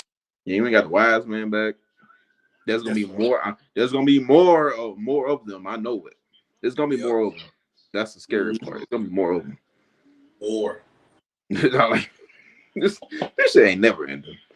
Yeah, this crazy. It's crazy. It ain't never ending. Yeah. So the story, no man. This story has been epic, man. Like, keep it going. As long look, you know how like the real in movies, right? Mm-hmm. This like the original movie, right? Good. That's like the standard. Now the sequel, it's usually not as good. This right here, with the writing hasn't gotten too crazy. It hasn't gotten silly. Well, it got kind of silly with when Jimmy came back to the fold with the bloodline. It got kind of silly. The character got silly. Yeah, it was bad, but they could probably redeem themselves this time with how Jimmy is presented. I don't like the fact that Jimmy lost. I don't like the fact he lost. It should have been like a DQ or something. He shouldn't have lost. I'm sorry. But it makes sense. It makes sense. But yes. I get it. If you want Solo to be a credible threat, You want Solo to be a credible threat, then I get it. I understand, but man, and when is Crown Jewel? November 3rd or something like that. You look it up. You look it up. Basically, Survivor Series. If you think about it. November 2nd. November 2nd. November 2nd. Okay, bet. Okay, so it's champion versus champion. Okay. Mm-hmm. Wait, so they just doing what other matches have they announced? Oh, they ain't announced them yet. Oh, okay. Well, I was They wondering that. Is they gonna do LA Knight versus Jay or something? Yeah, I asked Blakely that. I asked him that. I said, but he said he felt like at that point it'll just be bragging rights all over again. Oh yeah. So he made sense. He made sense. But I would love to see it because both of them, like we were saying, they got their own wave of star power, and it's interesting who gonna get the momentum: LA Knight or the Jey Uso. Mm-hmm. Now with that, versus Yeet. Who would you pick? Who would you pick? LA Knight, Jey Uso. Probably Jay. Jay, man. Watching Jay grind, man, just the grind, and watching him for a long time. You can't go against Jay, man. You can't go against Jay. You can't. Yeah. You can't go. Ride with LA Knight. No, man. Gotta ride with Knight. Oh. I gotta ride with Knight. No disrespect to Jay, but it's like what I'm saying is, I mean, Jay went through the same thing too, though. But it's like opportunity after opportunity that LA Knight had from the Money Bank to the WWE Championship. It's like all those fingertips away moments. So like, this is like, yeah, because I feel like at this point, like when LA Knight drops the belt this time, the only thing he needs to do is keep going up. I don't even he shouldn't even stay in the mid card range no more. He need to go up. Me personally, I like with LA Knight because like I was just saying with the WWE Championship, that's gonna be locked up. Wow. Send LA Knight to Raw. Give him the world heavyweight. Oh. Yeah. Ooh. You know what? You might be right because like SmackDown's roster is really crazy. I mean, Roman, Cody, Randy, Kevin, LA Knight. Ooh. Oh man. You might be right, actually. Don't get in that shuffle because that's not saying he's not a megastar, but he got some titans he battling against, and then you still got The Rock coming in and that. Like, yeah. Oh my God! Please do an interaction between LA Knight and The Rock. The Rock. Oh my God, man! That's the internet. That would be crazy, bro. That's gonna break the internet. Oh my! It will break the internet. I ain't gonna lie. That one would be crazy. That's wild. Nah. That'll break the internet. I ain't gonna lie. Break the internet. Break the internet. That's gonna break it. Nah, bro. That. Woo. Man, I just thought of it. I was like, you know what? They ain't never interacted. That's never happened yet. Maybe it will. I don't know. Maybe it will. Okay. But all right, when do you feel like Xavier is gonna turn on Cody? Woo-hoo. Okay. So the way they're doing things, they obviously Triple H loves his slow burns. He loves to cook. He loves to cook. I give him that. He likes to just slow cook it. Slow cook it. Plant the seeds, let them grow, and we'll see what happens. We all knew he was gonna lose against. We all knew he was gonna lose against Jay, but I feel like the match wasn't that long. No, it was the commercials. The commercials was on. That was not that long. The amount of match was good. Well, I saw it. I mean, it was good, but I'm like, damn, they couldn't give him like let's leave it a little bit more time. Hey, y'all, I'm back. Yo, we talking about I heard everything. Yeah. Okay. One thing I will say Yes, is sir. you talk about Jey Uso grinding, which I agree. I saw the whole thing. I'm glad he's back. But we ain't gonna pretend LA Knight wasn't Eli Drake battling on fucking NWA and shit like that just to get to WWE. And when he got to WWE, they made him a metrosexual manager by the name of fuck was it? Maximum the Maximum Male Model shit. I mean, they still doing that on AEW. Get off. They still doing that on Hey, AEW. go. And had Rico. He Yep, put out Rico. I was like, what? Yep. They had Rico. No way, they got Rico.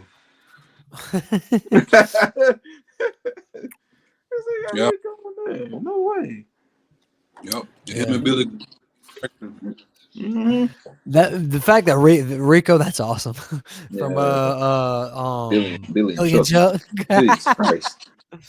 Jesus. That's you look so good to me. Good to me. The image consultant. He wasn't a manager. He was an image consultant. Hey, Jay. Yeah. Hey, Shimon, are you a Future fan? Oh. Yeah, I like Future. You listen. Have you listened to a lot of his albums? Some of them. Yeah. Well, Jay wanted to. Well, actually, it was my idea, but I got that tier list ready, Jay. Whenever you ready. I saw that. I was like, who did this? Yeah. Okay. You want to do it? Yeah, let's do it. All right, cool. Let's It do took it. me a while. Future, yo, I did the albums and mixtapes. Oh, okay. Yeah, so his was crazy. He's got a lot of shit, man. Damn. Yeah, he got a lot. I can't do all this, but I did it. He got. Dude, he released. It was 3 projects released this year alone. Yeah, the Don't Trust You, Still Don't Trust You, and the new shit. The Purple Rain looking cover. But Brian was hard too. Shit's great. But y'all finna rank? Yeah. Okay. Yeah, the future albums. Yeah, because Blake had he asked me to rank like the future albums, and they kind of sparked a conversation. So I was like, okay, how does he rank Tupac albums? You know what I'm saying? Yeah. Can y'all see good? Can you see everything? Yeah, I can see it. So yeah, S A B C D. Okay. Bro, he's got so much shit that I can't fit all of his albums in the tier. That might there might be 1 or 2 albums I haven't heard. Well, I've heard some of the songs. You are a con artist. Oh my god. Hold on. This is your GOAT and you ain't heard every song? Wait. Hold on. Which one is that one right there? Beats me. Which one? No. The one below Pluto right there. The one below Pluto. That? What one is that one? You tell me. Shit, I don't know. Man, that ain't no damn No sleep. Oh, that's the Esco. Okay. That's him and Gucci, ain't it? I think. I don't know. No. If that's no. I'll take it off. Fake it. I know. I didn't know. I don't think I ever seen that one. I'll take it off. I'll take it out. I ain't no con artist, sir. All right. It's not even there. Nor. I'm so disappointed in you. Oh, thanks, man. Is there anything else you haven't heard? I disappoint a lot of people. Probably. I'm so disappointed in you. Shut up. Which one is that one right there? The one? Not Monster. No. The one on the left right there. The far left. Next to Monster. I know you know what this is. Yeah. No, it's next to Monster. That one. No. No, not 56 Nights. No. No, Blake. You see the one? I shouldn't be the Blake, one do you doing see? this. No, do you see the monster one? The This, monster mixtape. Yes, the that's one on this.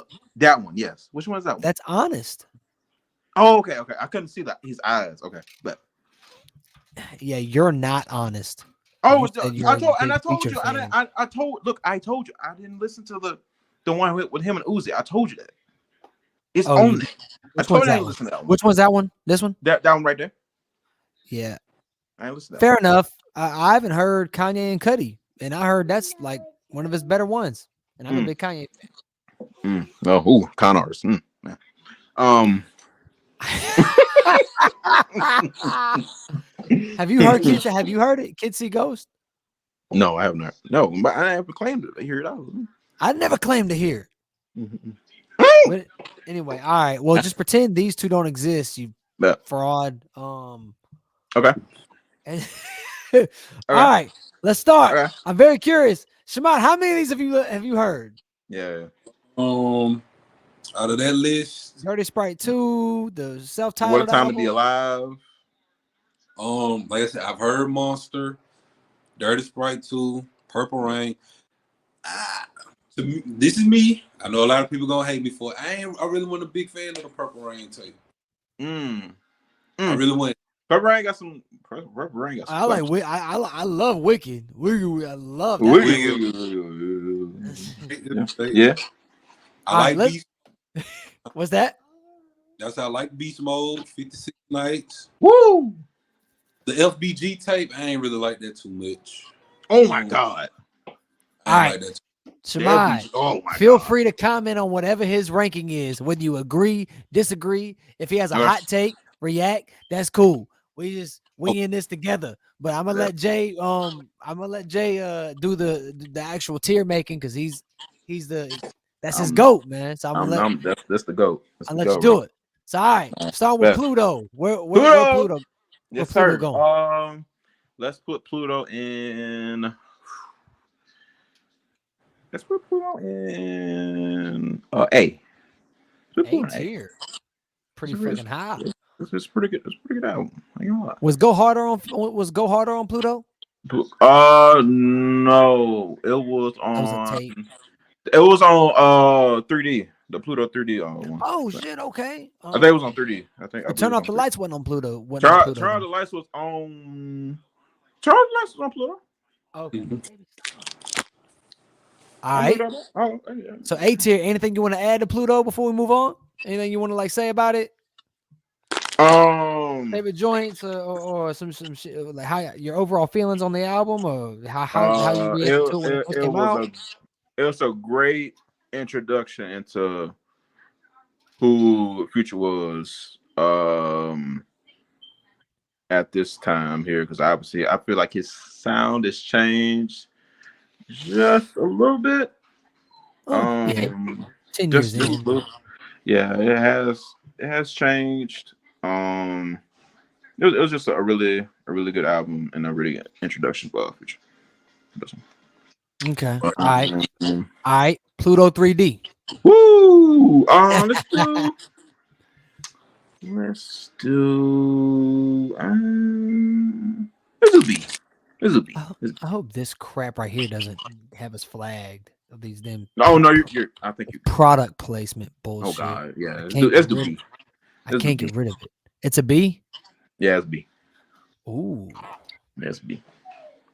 That's B. All right. But solid follow up though. Solid follow up. Honest got some hits on there. No,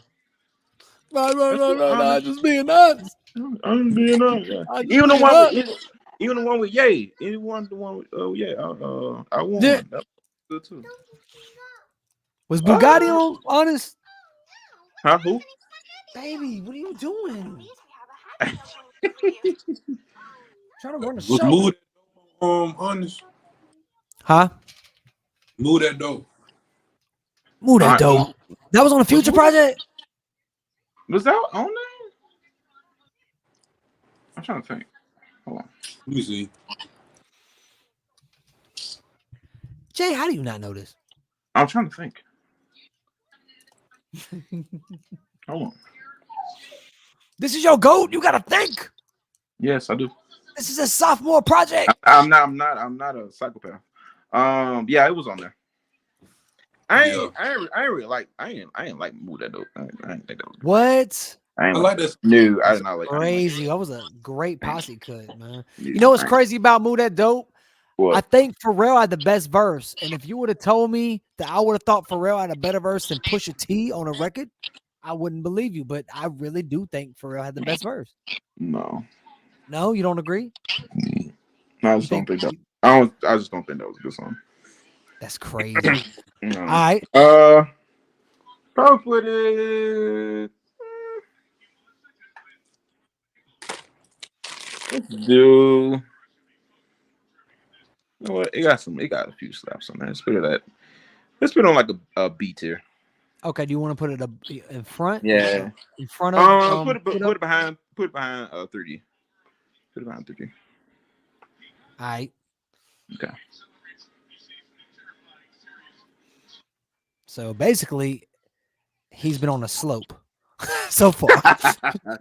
Yeah. It's like you've had it.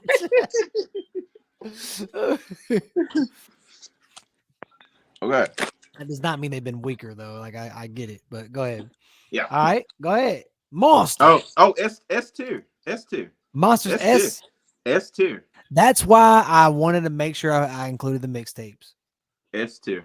I was like, you got to include the mixtapes. Yeah, That's like just an all around great tape. Like ain't no misses on there. Ain't quintessential.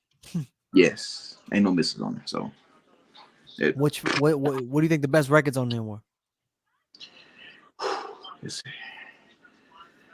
Gangland, Monster. You know, one jump you got with Wayne on there. That one was dope. Mad Love. Wesley. Oh, hardly. Oh. Would you agree, Shema? Would you call Monster S tier? Yeah, that's yeah, definitely. That's the run. That's the run. Yeah. This is the run right here. That's the run right here. That's Pluto to Monster. That's the run. Yeah, that whenever he broke up with Sierra, that started the run right there. Oh no, this is the start of the run. Yeah, okay, never mind. You're saying Monster was the start of the run. Yeah, that's the start of the run. Yep. All right. Okay, we're about to get some good shit then. So this is so far S. All right. So Beast Mode. Where Beast Mode go? Where Beast Mode go? Oh my God. Okay, I put D tier. Beast Mode. I'll probably put it. No, shut up.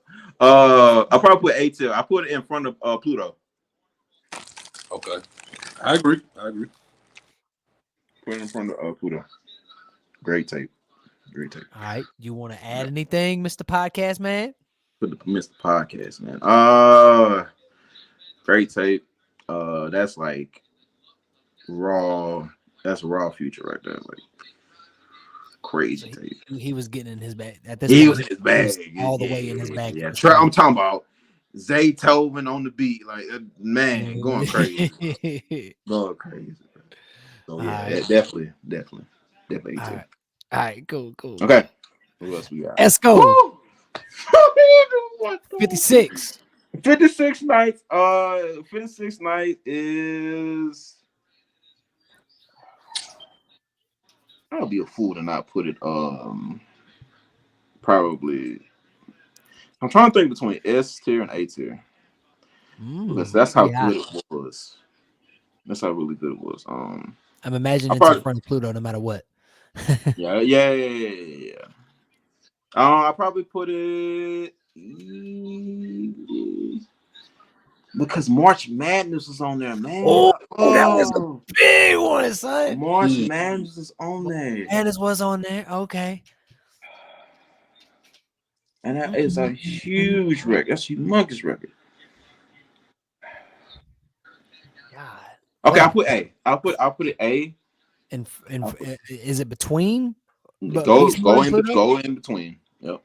In between. Yep. Oh, can you do under? Yeah, okay. All right, cool. Okay. All right. Dirty Sprite. DS2 is S tier. Yeah, I don't have. You know what's crazy? I don't have Dirty Sprite 1 on here, do I? No. How'd I miss out on that? It's all good. Oh, Dirty Sprite must have been before Pluto. Yeah, Dirty Sprite came out 2010, 2011, something like that. Yeah, I started with his debut. I screwed up. No, it's all good. No, it's all good. It's fine. It's fine. It's fine. So stupid. I just want to do this all over again. Damn it. DS2 is S2.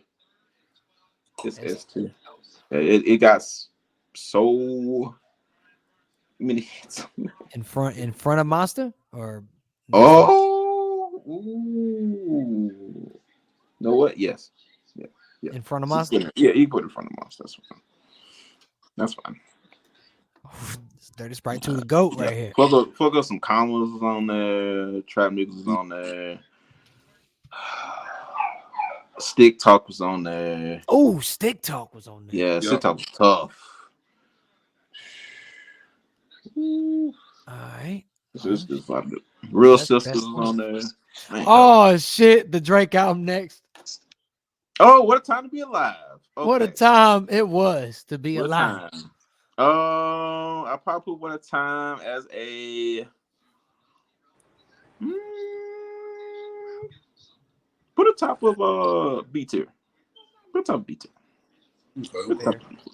Yeah, put it top of B tier. Really good album, though. Really good album. That was good. Fair. I mean, B is not bad. No. I mean, B tier is a nice thing to say. Yes. Purple Rain. Shamad would put it C or D. What would you put it? I might put it. It'd be in the B tier too. Yeah. I might be in. I'm trying to think between B and C really. Let's see what did No Charge, Wicked, No Charge, Perky's Calling, Never Forget. Oh man.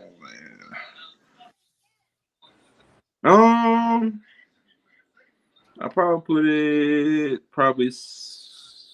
let's put it C. Damn, Shamar would rank it higher than you. I wouldn't expect that. All right, Evolve. Because No Life was on here. No, was it Low Life? I'm sorry, Low Life. Where's Evolve go? Probably C. Yeah. In front of Purple Rain? It's a C tier album. In front or behind? Put it behind. So you put Pluto over Purple Rain and Evolve? Yeah. Okay. Here we go. The self-titled album. Percocet, Molly Percocet. Molly Percocet. A. Oh my God. A. I'm gonna be right back, y'all. I'm gonna jump right back on in a second. All right, bro. All right. Yeah, I'll probably put it at A. Hold on. I need to. Yeah, go ahead. Do you think? I need to make sure I can. Oh, he's completely off. Okay. Oh, damn. All right. Yeah, it's an A album. Where at? Probably put it. Probably before Pluto. Right here. Yep. Perfect. It's right ahead of Pluto. Yeah, right here. It's right ahead of Pluto. All right, we cooking up a list right here. Yeah, that album right there, the self-titled album, does not get talked about enough. It has a lot of great records on there. It's not even a lot of like melodic.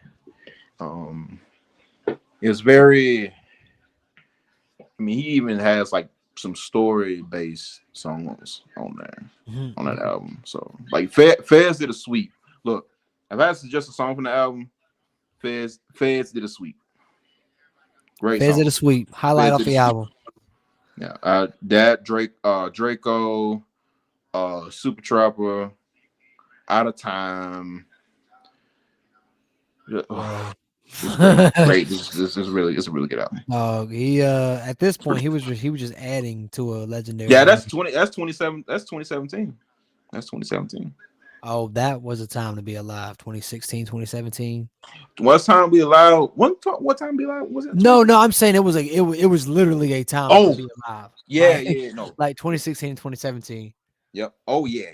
Yeah, that was a good time. Yeah. That was a good time in life. Yeah. I just got with my wife when this album dropped. Oh hell yeah. Yeah. See, that's a great year right there. Oh, what a good year. Yeah. Okay. Hendrix. He's more in his singing bag in this one. Okay. He been in singing bag. Yeah. He was more in singing bag. Yeah, he was in the singing bag on this one. Where we Solo, hallucinating.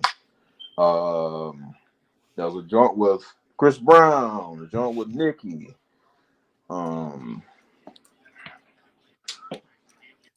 Let's see. I'm trying to think. Because this album came out the same year, 2017. Same year. And it was a number one album, by the way. Both of them was number one albums. Both of them. That's crazy. You know what I'm saying?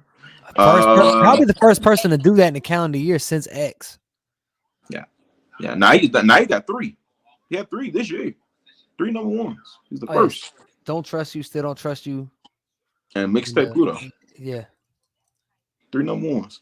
But Damages, that was a good record on there too. That was with Teddy Riley in the background on the vocals. Dude, he's got a lot of shit. I'm looking at all this.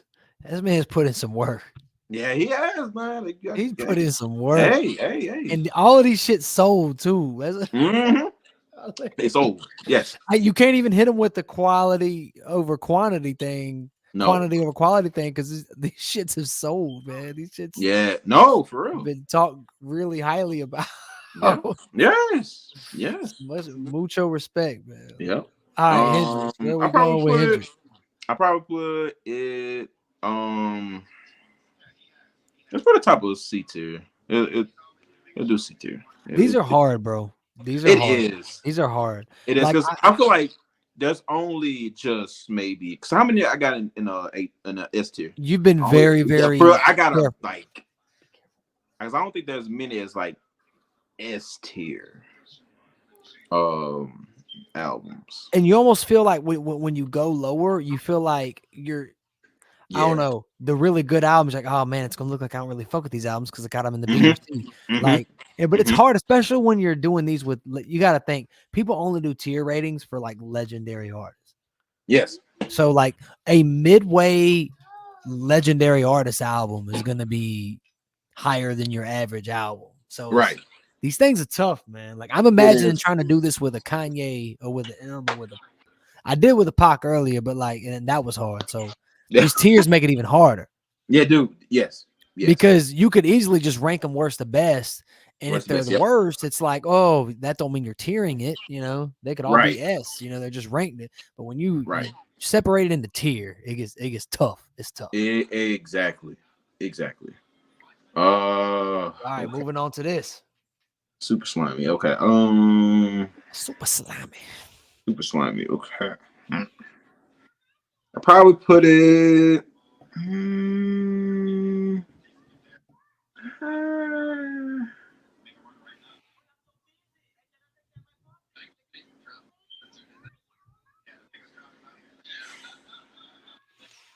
Just put it at like the bottom of probably C. Put it bottom C. Just not as remarkable as these other ones. But I like but him and Thug were like beefing at one point, but it's good that they even got an album and all that. Stop playing around with that. All right, cool. All right. Okay. This shit right here. Beast Mode 2 or whatever. Probably Beast Mode 2. Shit. I think it's Beast Mode 2. I believe. Yeah, sure. Beast Mode 2. Yeah. All right. Well, we know Beast Mode 1 was ranked really high. What we ranking this? Ooh. Yeah, Beast Mode 2.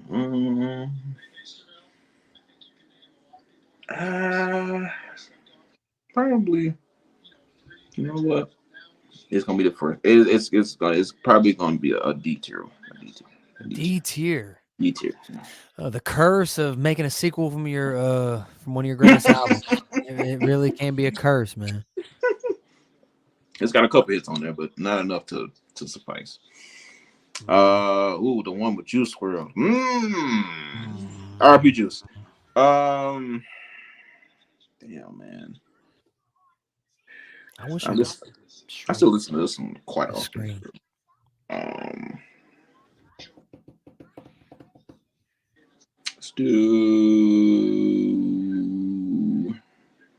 Let's do C. Let's put it in front of Evolve. Pretty fair.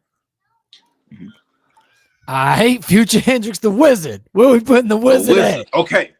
Hey, did you hear that? Did you listen to that song I sent you? Yes. Very good. I thought it was pretty cool. I was like, I don't know, I never heard this. It was talking shit. Them beats are like very similar. Like almost to the point where it sounds like the same beat. Yes. Yes. Talk shit like a preacher.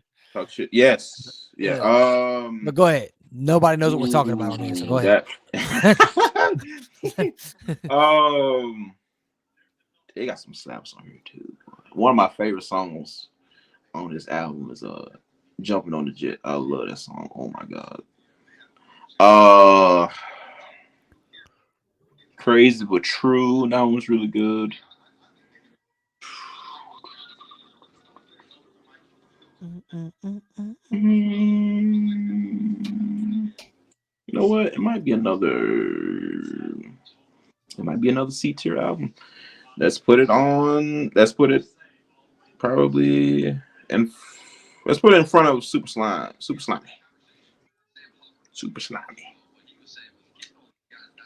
But not slimy enough. Apparently. To be better than Wizard.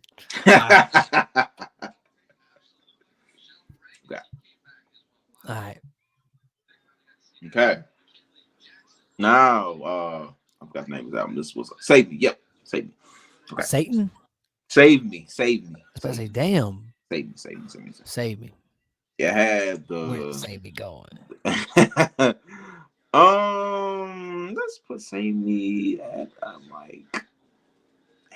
Save Me had Xanax Damage on there. Xanax Damage was Xanax Damage. That's actually a really cool rhyme scheme. Man, Xanax Damage, man. Xanax Damage was a crazy record. It's a crazy record. Probably not enough to put it over the edge, so I'll probably put it like a let's probably D tier. Let's do D tier. Oh, no saving this album. Yeah, ain't no saving that album. All right, is it over Beast Mode 2 or dead last? So it's dead last, yeah. All right, so bam. What about this one right here though? Oh, Half-Life. Okay. Half-Life was a pretty good album. I mean, he had. I could have added a tier. I could have added an E tier. I don't know if that makes it harder or easier. I was like, You're good. You're good. I didn't know if it was like the more tiers, the better. I wouldn't, or would it be better if it's just concise with 5. Yeah. Let's see. He had.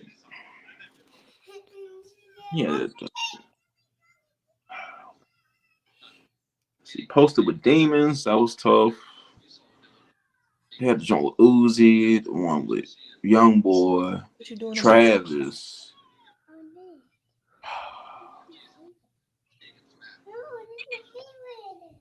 You know what? I'll probably put it. I'll probably put it. I'll put it. Probably B. B. Probably B too. Very high. Put it behind Honest. Put it behind Honest. It doesn't want to go behind Honest. Oh, maybe not. There we go. Oh, there we go. There we go. Okay. Bam. What about this shit right here though? Never liked you. Okay. This shit hit. Yeah, it's got a lot of cool records on there too. With Waiting for You being the biggest. Yeah, you talking about some singing bags right there. Yeah, that might be his. It's like, damn, is Future not toxic anymore? What is this? For Sold out. He sold out. He sold out for love, man. Talking about being faithful to a bitch. What is this shit?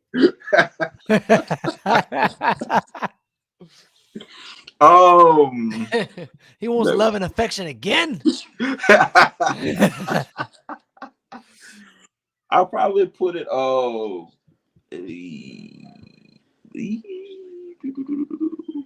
Put it. You know what? Let's put it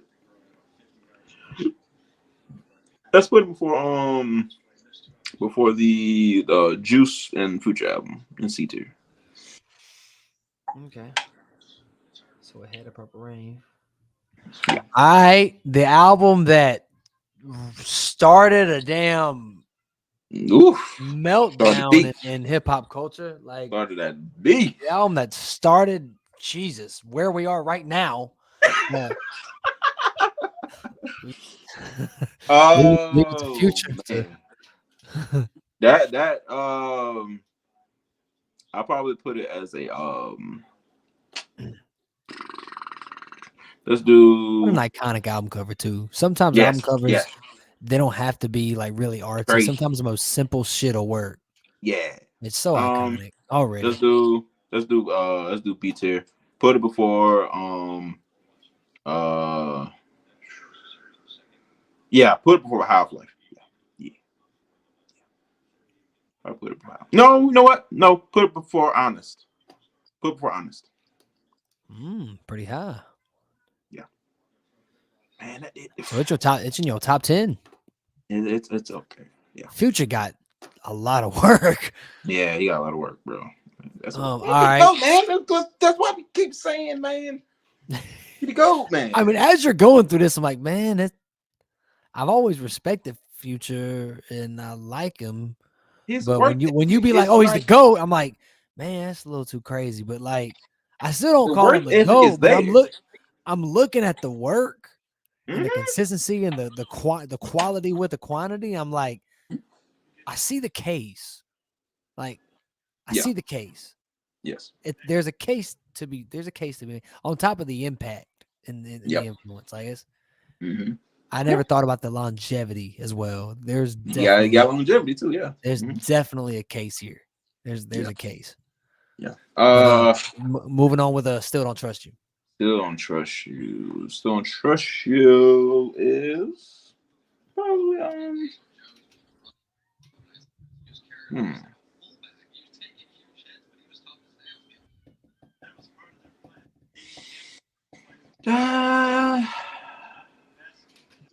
this one might be a little bit lower. I ain't gonna lie. It was C tier, or like lower on the B tier, probably or D tier. No, I don't think it's touching D tier. No, I'll probably put it on. Let's do. Yeah, let's do a C tier. Let's probably put it before. Yeah, put it before the. Yeah, there you go. Perfect. Oh wow. Okay. All right. Last one. Okay. The mixtape Pluto. That shit you sent me was really good too. It made the playlist. It made the workout. Which one? The Ocean one? Ocean. Suki. Oh, Ski. Ski. That's Ski. Tight. Oh my really god. Good. Woo. Yeah, she is dope. She is dope. But you already told me this ranks kind of low. Yeah, it does. How low? How low? You could probably put it. It's a C tier album. I'm just trying to figure out where to put it. Is it above Wizard? Wizard's above Evolve. It's behind. Is it the last on the C tier? I mean, Is you put it below Super Slimy? Is it below Super Slimy? It is, or are you saying is it? No. I'm just kind of like trying to question, like, where would it be? Probably because this is like this really was like mixtape, like Future right here. It really was. Because it kind of reminded me of there's another mixtape that he did in like 2013, 2012, something like that. But it had like kind of similar records on there. You know, he even had a record called Jordan Diddy. So that was really dope. Yeah. Damn. Let's put it before. Oof. Okay, you can probably put it before Evolve. Yeah. I'll let everything before Evolve. Bam. Okay. There we have it. There we go. This is JJ's right here. We got JJ's future tier list, man. Okay. Let us know, please. Dirty Sprite 2 being his best work. Yeah. Right next to Monster. I feel a lot of people might argue Monster might be ahead of DS2 probably. And he might argue 56 Nights probably needs to be S tier, but I mean, well, you were trying to be strict with your S tier, which I can appreciate, especially when you're ranking your favorite artists. You don't want to just parade S tier. Yeah, you don't want to parade S tier. No, yeah, S is supposed to be and A is great. A is great. S is just basically A plus, and you got Bluto on A, Beast Mode, Future album. With the Drake joint being right ahead on the beat here. Yes. Looks pretty nice, man. I think C tier stack. C tier is stacked, but it makes sense. Yes, it makes sense. It's if you're trying to be strict with your rankings, C makes sense because C means good. Yes. B being really, really good, and A being great, and S being just classic. Yeah, classic, yes. So it makes sense why C would be loaded. I think I know what I'm getting from the S tier. Like I know what I'm getting. Yeah. I know what I'm getting. Like those is two classics. Those are classics. Like, I don't give a fuck with nobody. Like, them just you ain't fucking with them two. You ain't fucking with them. Yeah, ain't nobody. No, nobody. No. And not everything can be a hit. We got a couple on D tier, not a lot though. No, not a lot though. I kept it to a minimum because I mean, if those is only two bad ones, then like I think Future has done pretty good ones. Yes, man, it's looking good, man. Tell us what you think, man. Comment, let us know. Join the argument. And all our Future fans, all our hip hop fans out there, let us know what you think, man. Did he get this right? Is he tripping? Let us know. Let us know, yeah, please, bro. Let me know if I'm tripping. Am I tripping for putting 56 Nights at an A and not an S tier? Am I tripping for not putting maybe Pluto down? Maybe. Am I tripping for not putting Hendrix maybe a little bit higher on the list? Tripping for not having the Drake album a little higher? Who knows? I'm just saying. I'm just talking to the audience. The album with Drake, I am too. Is the album with Drake not belong in the A tier? Oh, hey, who knows, man? I don't know. I think me and you both could do a Kanye one. Ooh. I don't know if I want to do a Kanye one and then you turn around and do your Kanye one. I'd like to revisit the Pac one at some point with the tier system. Yeah. I'd really like to do an Eminem one. I was thinking about that when I was doing this. I was like, he could definitely do an M one. I could do an M one, and not only that, but M's M's catalog is very polarizing. Yeah. I would say. As far as like what people rank this and that. I mean, the 3-album run early on is just everyone agrees how good it is, but after that is when the conversation really starts. And I think I would have some takes that would be different. Yeah. I would really like to get into. I don't know if I want to wait till next. Or if I'd want to run it real quick. Because you doing this kind of got me excited. I was like, ooh, I want to play. It would take. I don't have what you call it. I don't have. Oh, you don't have. I don't have Shemad. I don't have Shemad here anymore to go. Hey, talk amongst yourselves while I download all these album covers. No. Yeah, fuck it. I'm doing M, bro. I'm doing it. Let's do it. I'm doing it. Whatever silence we have to cut out, we'll cut out. Shit. Mm-hmm. Do it. Let's see. Reset. I gotta down. Let's see. Bam. All right. It's gonna take me a minute, but hold on. Yeah. Oh my goodness. Sure. Oh my goodness. This is gonna be fun. No, this is yeah. Thing is, do I want to count D12 albums? Nah. I mean, duo albums is one thing, but if you sharing the mic with 5 other people, I mean, can you? Do you really want to count them? Not really. I'll count the album he did with Royce because that's one album. Oh yeah, Bad Miss Evil. Yeah. Now I'll count that. Yeah. All right, sure. I'm gonna do it. Yeah. I'm gonna do it. I think it'll be fun. It'll be fun. Shout out to my Texans, by the way, too. How did it happen? Yeah. Small talk me up real quick. The best team out of Texas right now. Y'all look good. I'd be a fool. I'd be a fool to go against that right now. Yeah, we ain't got no stake. Yeah. None. Not a damn one. What happened? Like, what happened? Like, just what happened today? What happened to your team? I don't know, didn't bro. come to play. I wanted to feel good about us. We beat New York. I didn't want to get too excited because it's New York. Yeah, beat the Giants. I really didn't want to get too excited about beating New York like that. Beat the Giants, man. Exactly. Then we turned around and we beat Pittsburgh at away on the road. I'm like, you know what? We didn't look great. Yeah, that's a tough team. Right.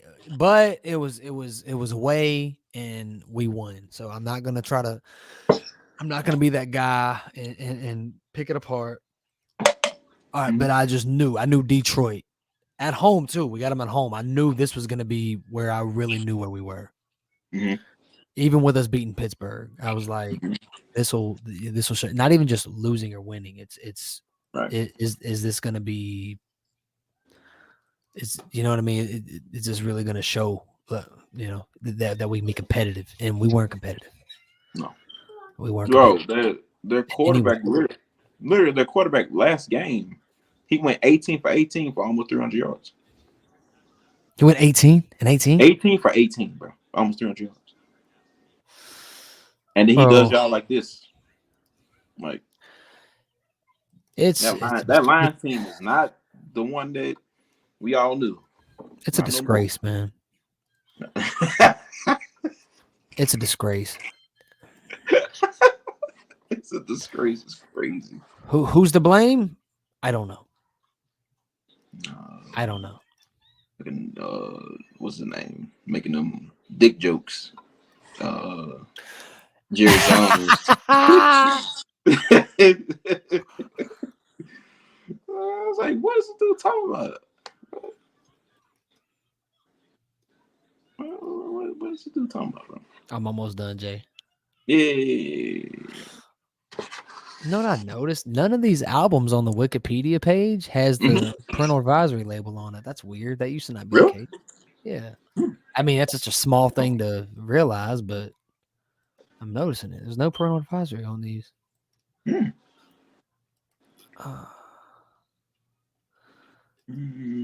some really good albums, man.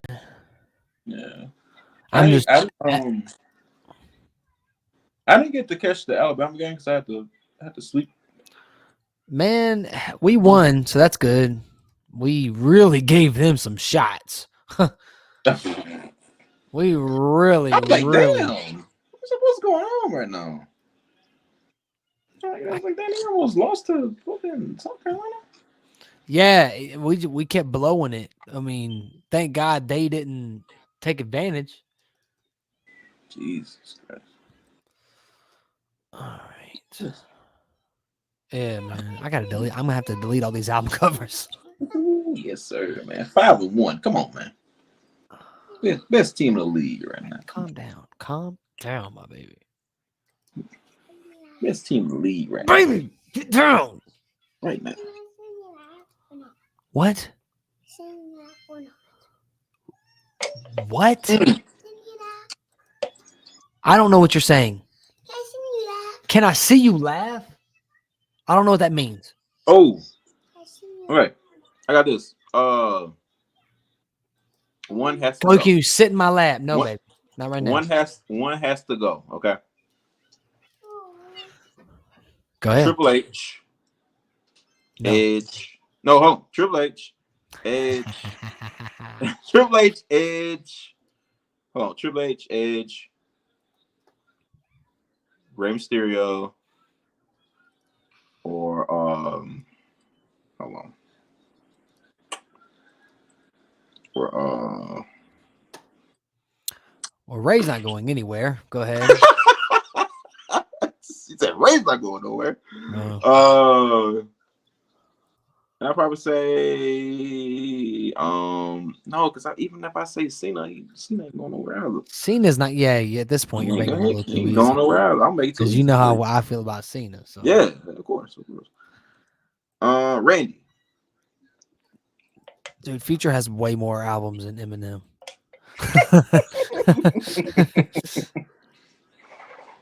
Yeah, he does. Yeah. Oh man. That right there. So okay. So Ray, Randy, Triple H, Edge. Yes. Edge has to go. Yeah, I said yeah. As a big Cena fan, that hurts too, because Edge is. I said the same thing, bro. Edge is right there with Randy as far as like the best rival of his, next to maybe like Punk. Yeah. No, I should have. Yeah, I probably should have put Punk in there. All right. Can you see the album? Okay, so let's see what you got there. No. All right, so we're gonna go chronological order. Do you think, my boy? This is S tier to D tier. All right, so we got Infinite. Do your thing. This is an easy D tier. Okay. This is a pretty decent album. This came out in '96. He wasn't signed. Shout out Detroit legend Mr. Porter did a lot of the production on this. They was both broke at the time. Oh shit, hold on, my wife's calling. Oh. Hello. Hey. She on the pod right now. What's up? You're on the podcast. What's up? You're on the pod right now. Okay, I love you. All right, bye. All right, anyway. All right, yeah, so Infinite. It's produced by Mr. Porter. Both were broke, both weren't signed, both was just living in Detroit trying to make it. There's a lot of hunger in it. There's a lot of you could see where he was lyrically already. He was really above the curve. The title track on here, Infinite, still slaps. My pen and pad can cause a chain reaction to leave your brain relaxing. The Zaniac, the maniac in action. Like, he was killing. There's a lot of good shit on here. You could also tell he hasn't found himself yet. The production is there. It's okay. Mr. Porter will get better at production at some point. There's some good beats on here. It's before the Slim Shady character was invented. This is the CD that flopped, that he sold out of his trunk or wherever he sold it. And it didn't do nothing. And it almost led him to commit suicide because he was really flat broke and shit wasn't going right. And it's an album we look back now and there's some good shit on it, but there was some work needing to be done, and that's where we lead to the Slim Shady EP. This is where shit blew up. This is the CD. This is the project that Dre found.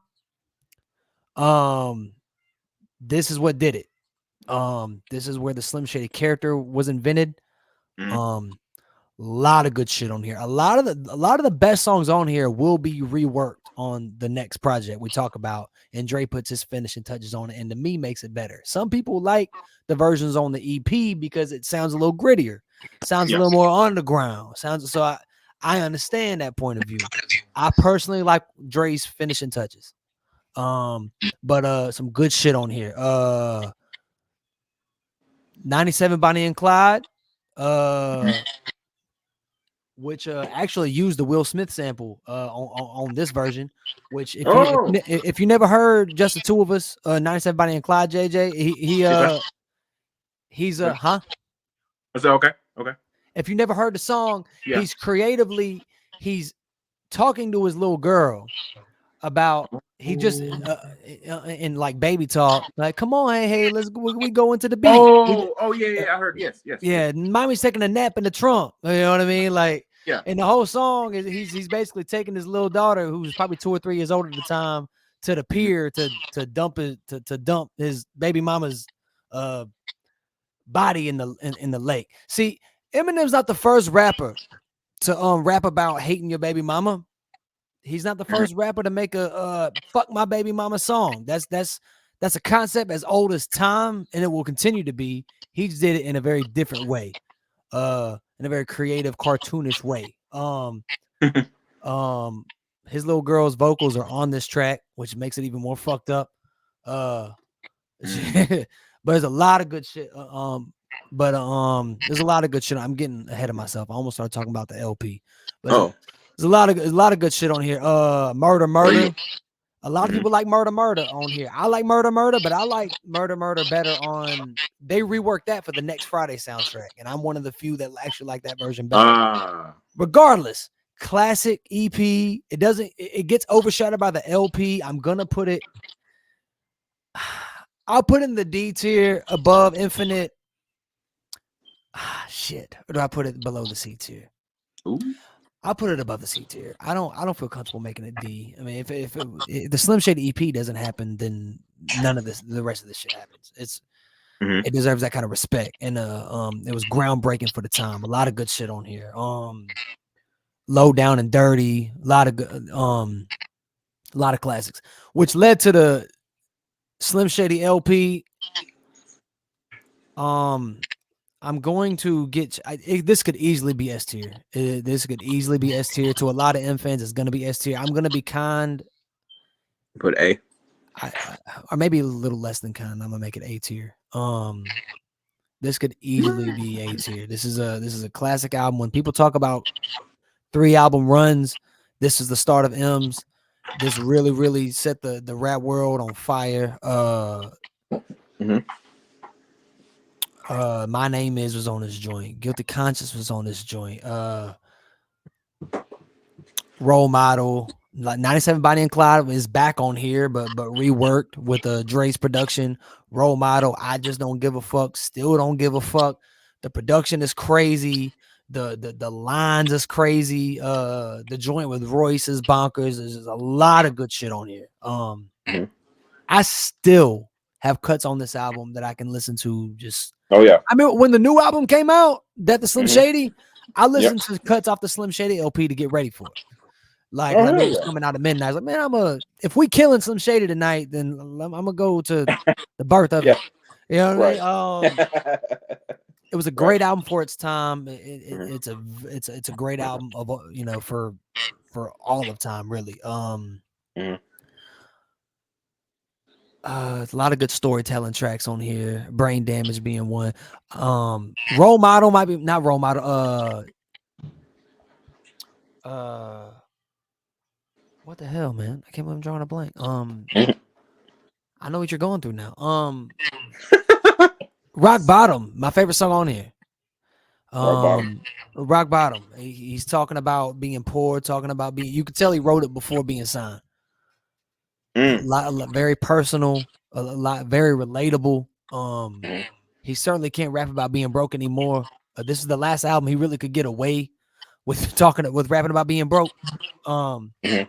But yeah, just the mental health issue of it with depression and being a single father and trying to make that work, and it's very moving. If I had to pick one song off the album, it would be Rock Bottom.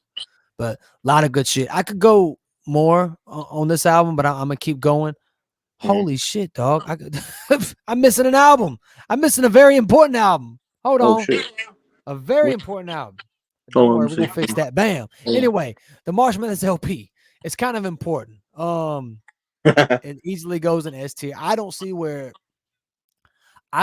someone can make this tier list and not put this S tier.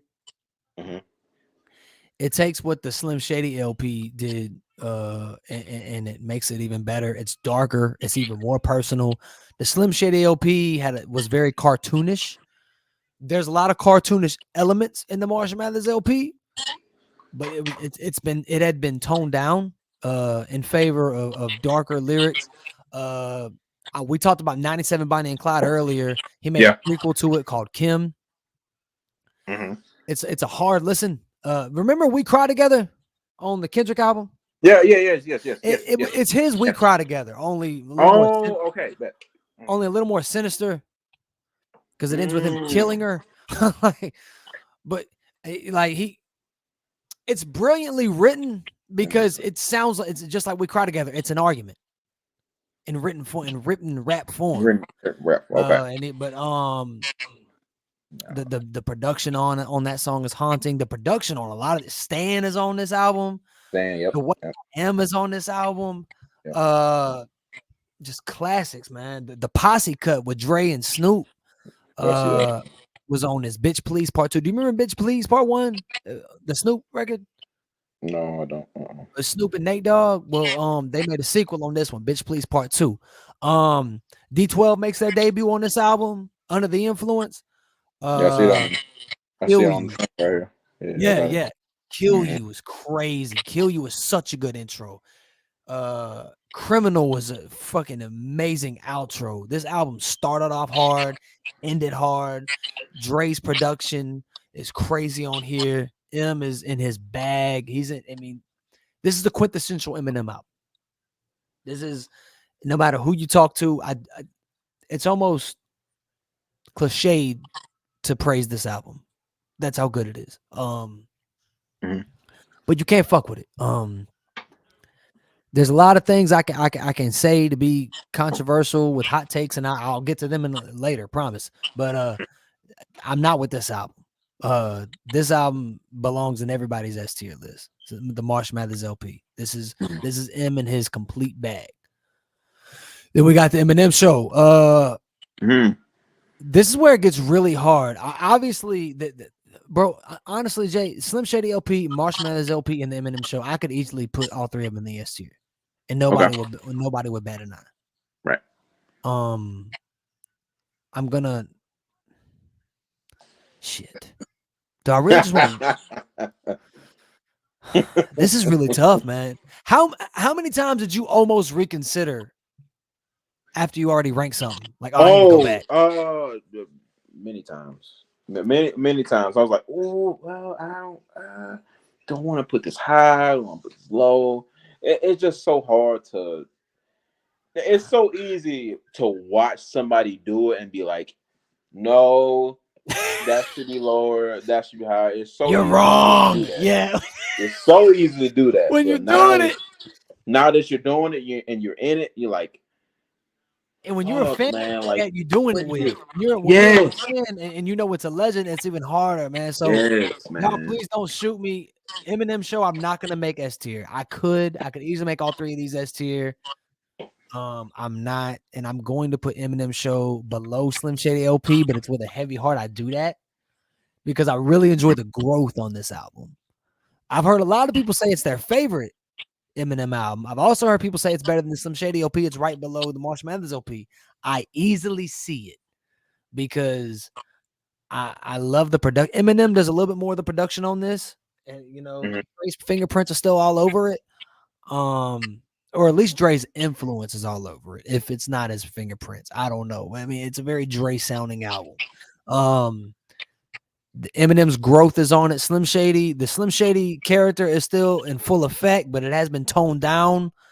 There's a lot of grown, personal as the Marshall Mathers LP is. The Eminem show doubles down on that. Cleaning out my closet. Yeah. Haley song is amazing. I still listen to it pretty regularly. Sing for the Moment with the Aerosmith sample. Superman is a classic. Superman's on here. Till I Collapse. That's on like damn near everybody's gym playlist for a good reason. When Nate Dogg on it. Like it's so many good records on here, man. It's I can't say enough good things about this album, man. I love the fact that he started this with a song like White America. I love as a white rapper and as a very successful, the most successful white rapper, and the most along with that, the most successful rapper ever at this point, or still to drop a song to start the album off with White America when you on top of the world and to basically have that self-awareness. Yep. You know, like, yeah, I know. Let's do the math. If I was black, I would have sold half. Like, it was really cool and how it goes off on how rappers been saying cuss words and doing all kinds of shit forever. And middle America didn't really care. And now that, hey, now I'm doing it's a problem because I look like your kids and your kids are seeing themselves in me. So now it's a problem. Like, I really love how we went about that. It's a genius song, especially to start the record off with. There's some songs I don't like on this album. I can't really say that about the Marshmallows LP and the Slim Shady. Well, okay, what songs you don't like on this album? I like Square Dance. Is a great. I love the beat and I love his raps. I hate that hook. I hate that Slim Shady ass childish. Come around, I get it. It's charming to some people. I get it, but like that's just where it takes me out the mood. I can't vibe to that. I can't vibe to it. I love his verses. I love the boom, boom, boom, boom, boom, boom. I love how he rides the beat. Get that fucking hook out of here. Stupid. Business is I think Business is a fan favorite. I don't hate Business. I like the beat. The hook's okay. Everything's okay. It's an okay song. It's an okay song by a great rapper at the height of his popularity. So sometimes songs are going to be overrated. That's just one of them. I love Soldier. I love Say Goodbye to Hollywood. Drips is a really cool storytelling song he does with Obi Trice. Say What You Say. He was dissing the Jermaine Dupri diss.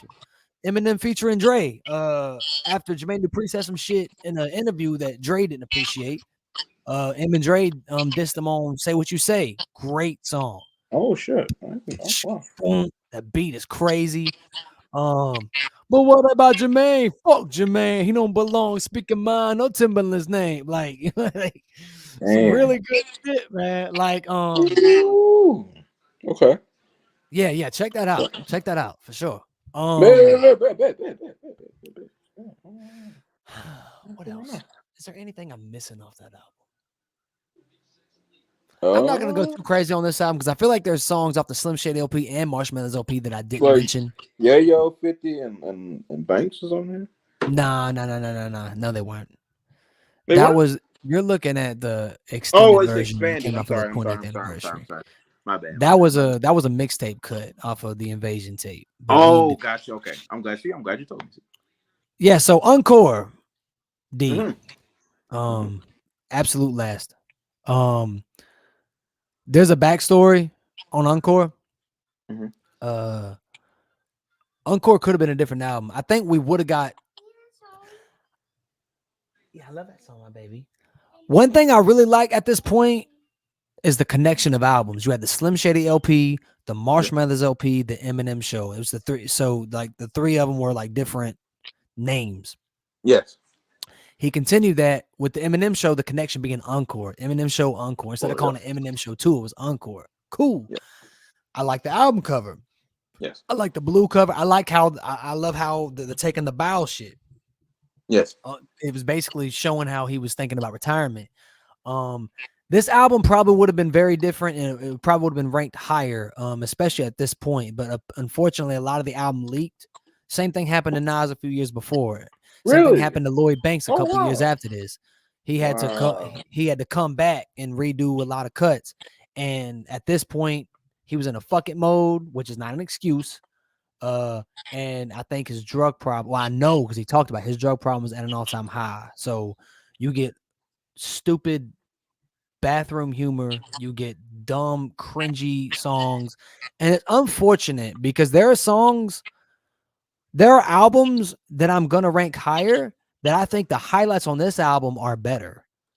Because the highlights on this album, like Mockingbird and like Toy Soldiers, and what else was on this I record? think I Just Lose It was on here. Yeah, Just Lose It was okay. Ah! No, the self-title, the title track, Encore, great song. A lot of good, and a lot of people, what a lot of people don't know, he just dropped an album called Death of Slim Shady, right? Mhm. Encore is the original Death of Slim Shady. He killed Slim Shady off in this album, and he done it in a very creative way. Because just like the Eminem show, the concept was it's a show. His life is a show. So you had interludes with curtains opening and dropping. This it was a really cool concept because the album starts the same. It's the curtains going up and interludes and shit like that. And in the end of the album, which I think the crowd is supposed to, I don't know. Obviously, these people in the crowd are not obvious Slim Shady fans. They look like critics. I don't know. They're all like dressed up to the T. But he shoots he shoots and kills the entire crowd and then kills himself. That's looked at as the death of Slim Shady. That's him killing off the character. It was very creative how he did it. Even the CD cover, like the actual CD, had like a suicide letter on it to my fans. It's very creative how he did it. Wow. If this was the last we heard of Slim Shady, it would have been bittersweet because it would have been a cool ending. But it's such a terrible album. Admittedly, Eminem has admittedly trashed. He's publicly trashed this album. It's unfortunate because it really could have been on par with Eminem show. So I feel like I've talked more about this album than other albums, which is a shame. That's human nature, ain't it? We love talking about shit we don't like more than the shit we like. Yep. How am I going to spend more time trashing Encore than praising the Marshall Mathers LP? But anyway, then we get to Relapse. There we go. I appreciate. See, this long drop off, wasn't it? Like it was about 4 years. He exited the park. He exited the public eye. He almost died from an overdose. He survived that. He got sober. He got in rehab. He started taking sobriety serious. He said he had to pretty much relearn to rap on here. Wow. And what we're left with is an album that I remember. God, I remember when this album came out. I remember how excited I was. I remember going to the Wikipedia page of this album back when it was just Eminem's untitled 8th album and reading the Wikipedia page to get information on it. My MySpace had a countdown on when this album dropped. I was really looking forward to this. MySpace. I was one of them stands, man. And I remember when the album came out, and I remember just being so relieved it wasn't Encore. And I appreciate how now the album seems to be ranked really high. It is it's so crazy how an album can age and become a cult like following. Jay, when M fans talk about Relapse, they talk very, very highly. And I can kind of appreciate the cult following it became. Okay. I disagree. The rapping on here on a technical aspect is really cool. I never disliked the horrorcore genre, and I've actually liked a lot of horrorcore songs, especially Eminem horrorcore songs. I never asked for and I never wanted an entire horrorcore album. This also very pretty brilliantly rebirthed Slim Shady. Like the opening intro is him him being discharged from rehab and like I guess it was a demon talking to him or something. Like at first it was a psychiatrist, and then then it ended up being like I guess Slim Shady, and then it started off with the 3 a.m. record. So it was a really cool way to bring Slim Shady back. But to me, like a lot of people might not agree, Relapse isn't a Slim Shady album. Oh, To me, Slim Mhm. Shady always kind of winked at the camera. Slim Shady always had a smart ass sense of humor. Mhm. I haven't even ranked this shit. I'm putting I'm putting a D. I'm putting it above Encore. Oh wow. Cry. Okay. But let me but I'm gonna explain. I'm gonna explain. Okay.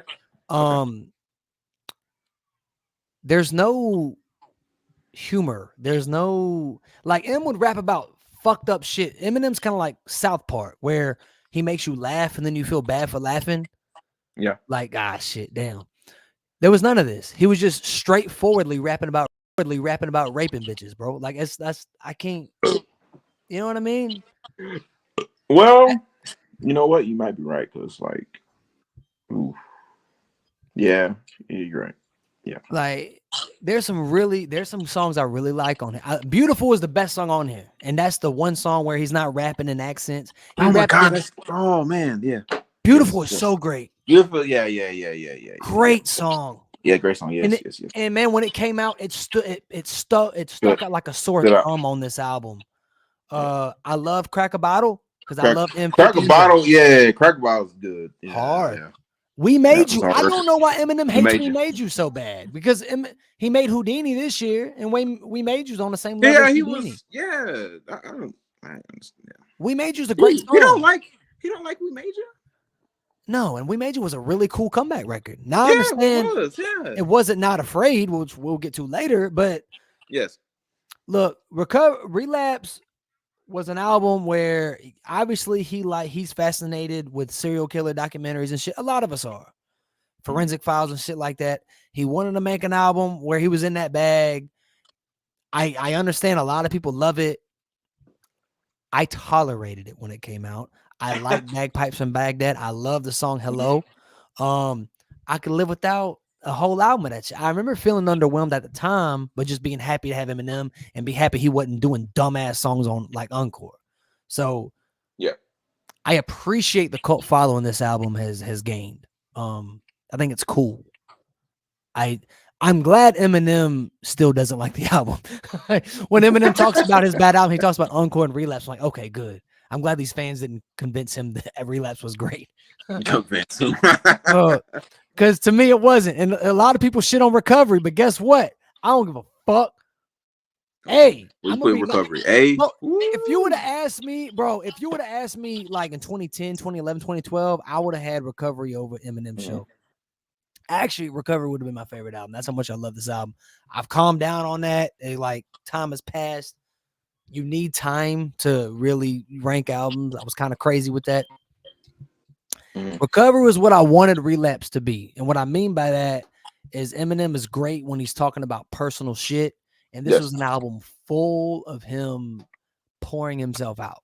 This is an album where his first single wasn't a silly record. It was Not Afraid. Before this, his lead singles was My Name Is, The Real Slim Shady, Without Me, We Made You. So when he dropped, I remember it was supposed to be Relapse 2. When he renamed it Recovery, I was intrigued. When the lead single was Not Afraid, I was so excited for this album. So I was like, if the lead single is a personal record, then this is going to be good. A lot of people shit on it because of production changes. Like he really was changing with the times. Relapse was an album that was fully produced by Dre, and because of that, you got a really good sounding album. Yeah. He was rapping on No ID beats on here. He was rapping on DJ Khalil. Like at the time, I really appreciated him trying other shit, and he found a lane that worked for him. And it was a lane I wish he would have kind of got away from later. And I'm glad he finally did, because it's like Recovery worked, so he kept trying it. Oh, I'm going to get a pop star on a hook and rap on a poppy beat. You know, it did eventually kind of like, all right, man, like stop. But it was fresh at the time for Recovery. And like you had him and Wayne did a joint. No Love on there. That shit was incredible. That was incredible. Yeah, it's incredible. The Rihanna joint. The Rihanna joint with Love the Way You Lie was so powerful. Did it get overplayed? Yes. But at the time when it dropped, the shit was crazy. It was bonkers. It was wild. Um, Going Through Changes, I love that song. To me, it's another Deja Vu, which Deja Vu was on Relapse. You know, it's another good song off of Relapse, but Going Through Changes was a better version of Deja Vu to me. I liked the beat better. I liked his voice better. Mhm. I liked him talking about almost dying, and it sounded more in depth with that experience. I love the Proof tribute record. We finally got a Proof tribute record. This album was Which everything. one? Which one was that one? I'm trying to think. Which one was that one? You're Never Over. Yeah, you're right. Yeah. I love this album. I absolutely adore this album. When people are ranking albums, a lot of times Relapse will be really high and Recovery will either be lower in the middle of the pack. I vehemently disagree. I feel the same way about T.I.'s Paper Trail, which maybe we'll revisit that later. Yep. M is in his bag on here to me. And not only that, but for a time, Eminem was the biggest superstar. He was the biggest rapper in the world again. He was the number one. He was the number one rapper in the game again. In 2010, it really felt like it was second. It was like a comeback. You know what I mean? I mean, Yeah. 09 was a comeback with Relapse, but in 2010, he was everywhere again. I love Recovery. I love I feel like his lyricism stepped up, which is saying something.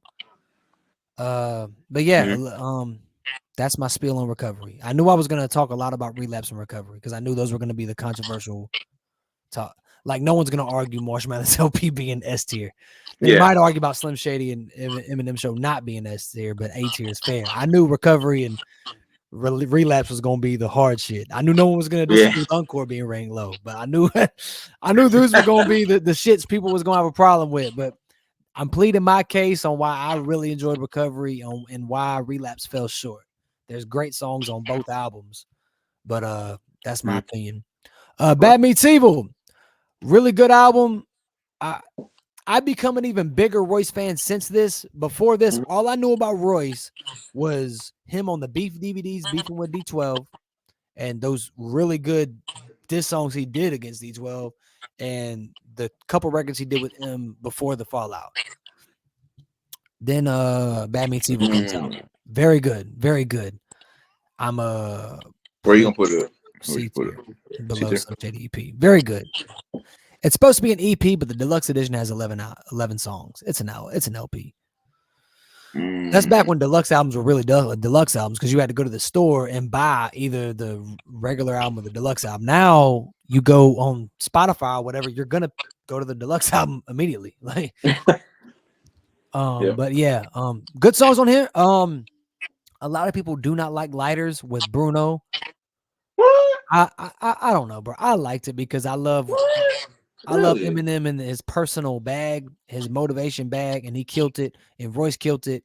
And Bruno is the man. And is it a poppy record? Yes, but it's a good pop record. So whatever. A Kiss is on here, produced by Bangladesh, which I wish we had more Bangladesh beats now because they fucking bump. Bangladesh.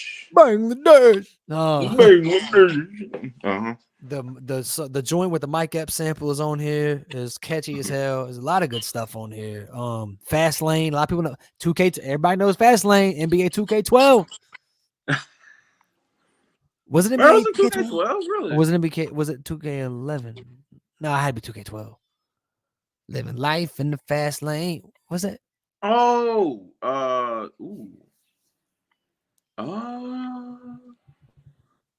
don't know. Not. Oh, damn. I don't even. Oh. Yeah, I don't know. Anyway, C tier. The fact I got the Bad Meets Evil album over Relapse is going to fucking turn people a little bit. But anyway, how dare you? Controversy continues. This is my opinion.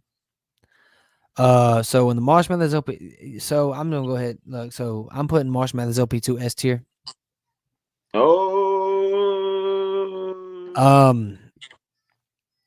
I go back and forth on putting it S tier because I go, do I really like Marshmallows LP2 better than the Slim Shady LP and the Eminem Show? I'm gonna go ahead and say yeah.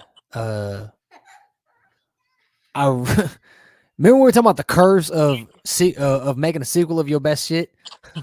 I was really, Yes, really yes, worried this was gonna be a case of that. I was really worried. yes. I was like, oh, it's cool. After recovery, he's gonna drop, something that's I guess is gonna be way different. And then the lead single Berserk came out, which it's a cool video. I hated it, then I Yeah. liked it, and now I don't like it again. I'm not a big Berserk fan. It started his work with Rick Rubin, who is a legend, but honestly, the best shit he did with Rick Rubin is on this album, and after that, they should have parted ways. Legacy was on I there. love Legacy, bro. We wrestling fans, Yeah, obviously. So we the damn Bray Wyatt, John Cena. yeah, Shit. we mapped it out. We did that. We mapped it out. As soon as Cena said, "I will fight for my legacy," we was like, I was like, "Yo, yeah, that's him's it. legacy would be sick." And Yeah. they did it. They did it. Like what? They did it. Shout out to WWE for doing the right thing. That was perfect. As much as I loved Recovery, and this is gonna sound weird because I just got done praising Recovery, I really didn't want another Recovery album. I wanted something different. I was afraid of another type of Recovery album not working. And he did. I mean, he kind of tried to hit everything because he did have a Recovery sounding song on it. He had Survival, which is an okay song. He had The Monster with Rihanna, another big hit. Tough record. Very good song. I didn't like it at first. It grew on me to the point where I really like it. It starts off with Bad Guy, which is a Stan sequel, but it's a blink and you miss it, where it doesn't spell out that it's a Stan sequel until like halfway through the song. I was like, oh shit, I didn't know what he was talking about. He's speaking from the perspective of Stan's little brother Matthew, that stayed in the blistering cold for 4 hours. like that's cool. And then like the beat switch. This is the first time Eminem introduced beat switches in his albums, which ended up being a common theme later. Yep. The double entendres on this album is crazy. The lyricism on this album. I love Rhyme or Reason.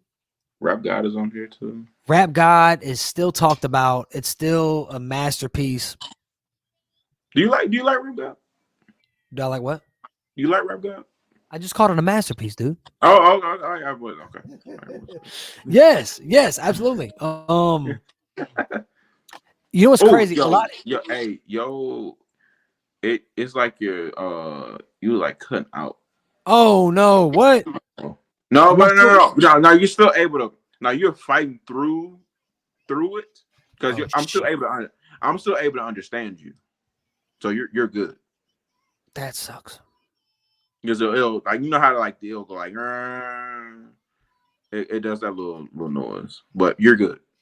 Okay, all right, yeah, just let me know. Yeah, so the Marshmallows LP2, bro. Tough album. It's just a really tough album. I love the synergy of the album covers. The childhood home, but it's all boarded up and condemned now. Yep. Headlights is my favorite song on the album. It's basically a sequel to Cleaning Out My Closet. It's basically an apology to his mom, and it's done so well. It's a beautiful song. It was so good that you never want your favorite artist to retire, but at the time I was like, this could be his retirement album. It's a great closing of the door. Like, I love the growth of it, but at the same time, the callbacks to this album and the references were great. There's gonna be songs I forget, and I don't want to forget them, but I don't want to harp too much on this album either. But obviously, I think highly of it. I was very scared of this album when they titled it the Marshmallows LP2. I was like, why are you doing this? It can't live up to it. But listening through it, the first listen through, I was like, damn, I don't know what my favorite song on this album is. It just kept changing as it kept going. Yeah, see it on this album too. Oh yeah, that's a deluxe edition. Yeah, we ain't even got. My bad. We ain't even got to the deluxe edition. I remember I went to the record store to buy this album. It was 2013. It was 2013, so record stores weren't completely gone yet. And I remember they had one copy left of the deluxe edition, which was the second CD. Damn. And I let my homegirl copy it. I said, "Here, I'll just There take you this go. one." I rebought I rebought it later to get the deluxe edition. So that Wicked Ways is on that one. The joint with Sia is good. It's very poppy. If you don't like pop Eminem, it's not good, but it was good. I'm glad it wasn't on the album because it didn't fit the album. It was very recovery sounding. Skylar Gray too.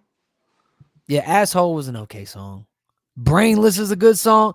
Good joints. Very good joints. I really like, I think Marshmallows LP2 is strong. It's easily the best album in his second half of his career. We're gonna move on and talk about Revival. Let's do it. This is widely regarded as his worst album. I completely disagree. It's worse. Hold on.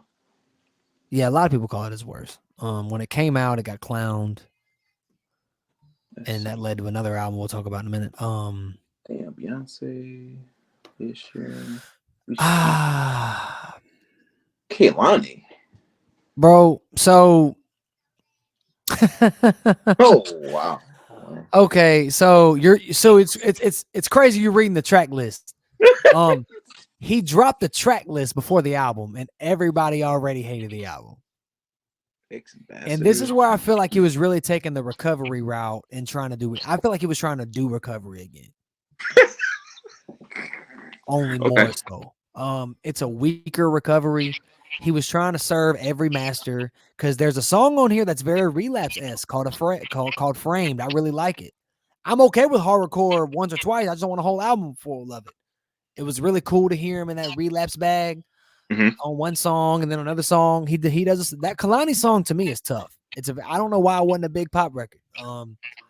But yeah, it was very recovery sounding. I think at this point people were done with that. I like Walk on Water with Beyonce. I thought it was very I really like personal, vulnerable artists, and Eminem to me nobody's better when it comes to being vulnerable. He can do a song like Rap God and then turn around and do Walk on Water. To me, that's what makes him great. But okay, yeah.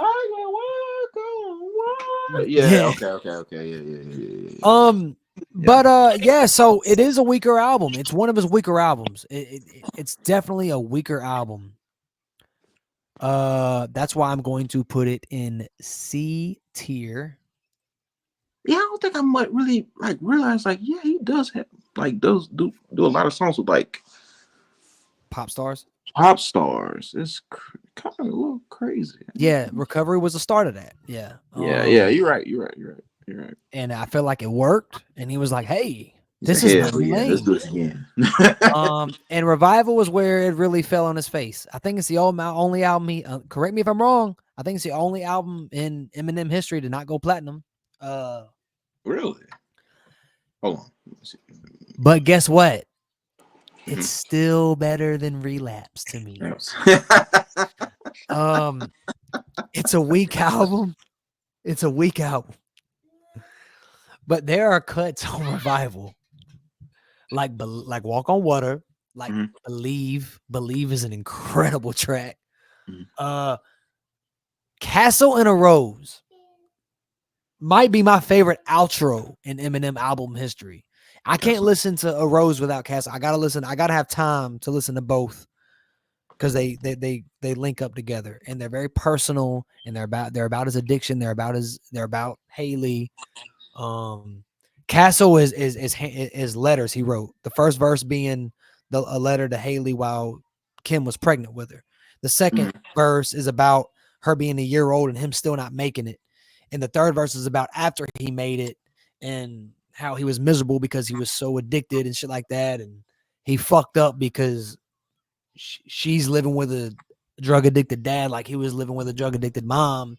And then it ends with him overdosing. And then it starts with A Rose, which is the beginning. This begins with him in a hospital. And it's amazing.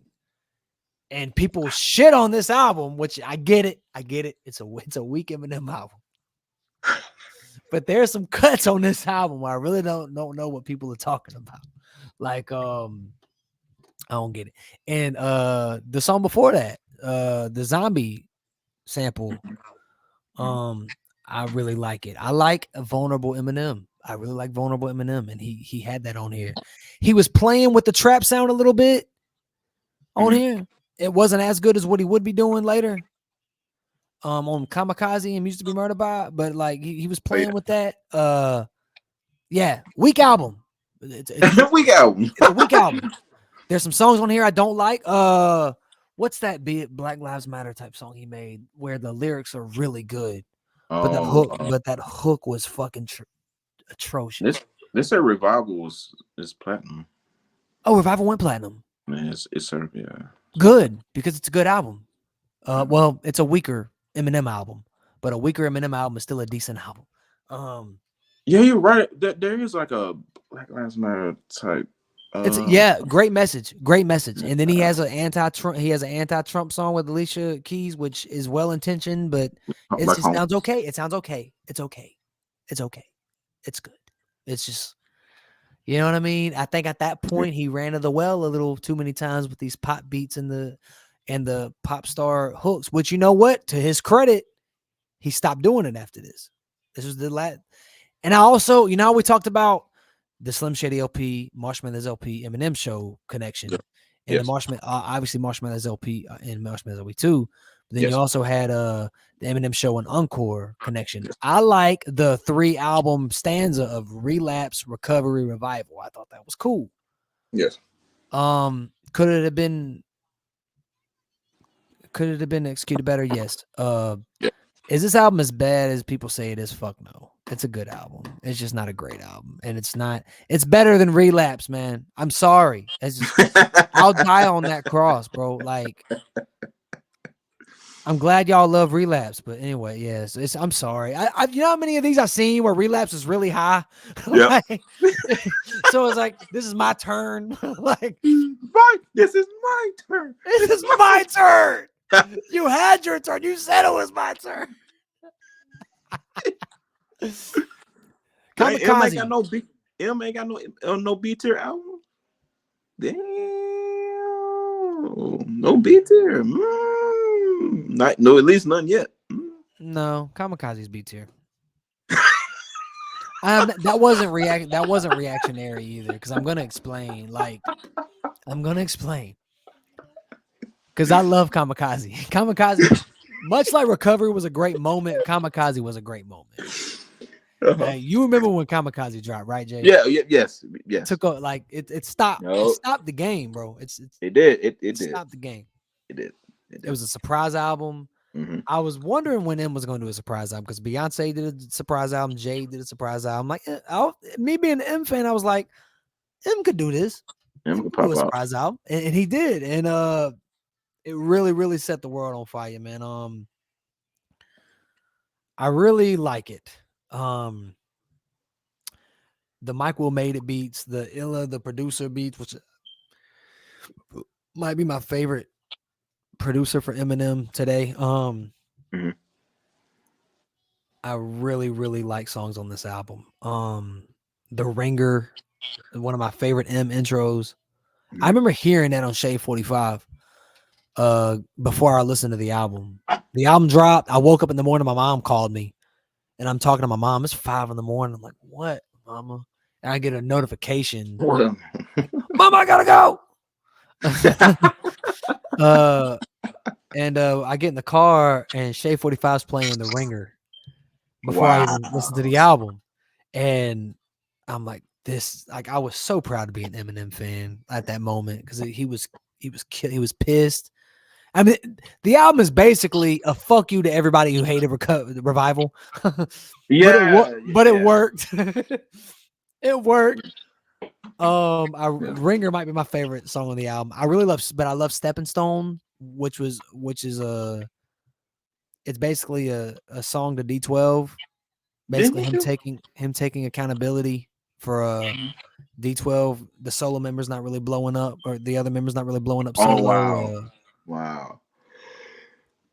Very vulnerable record. I really like it. That's him, man. That's yeah. I liked Good Guy. There's Nice Guy and there's Good Guy. Nice Guy was not good to me. Good Guy is great. Good Guy is great. Yeah. Good Guy's fantastic.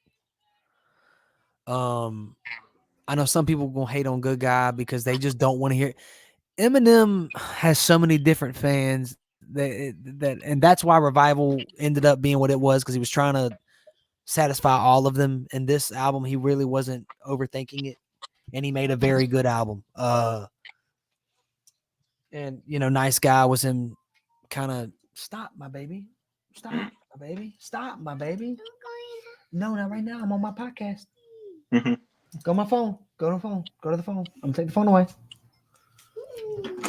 Anyway, sorry about that. You good? You good? But yeah, Kamikaze, bro.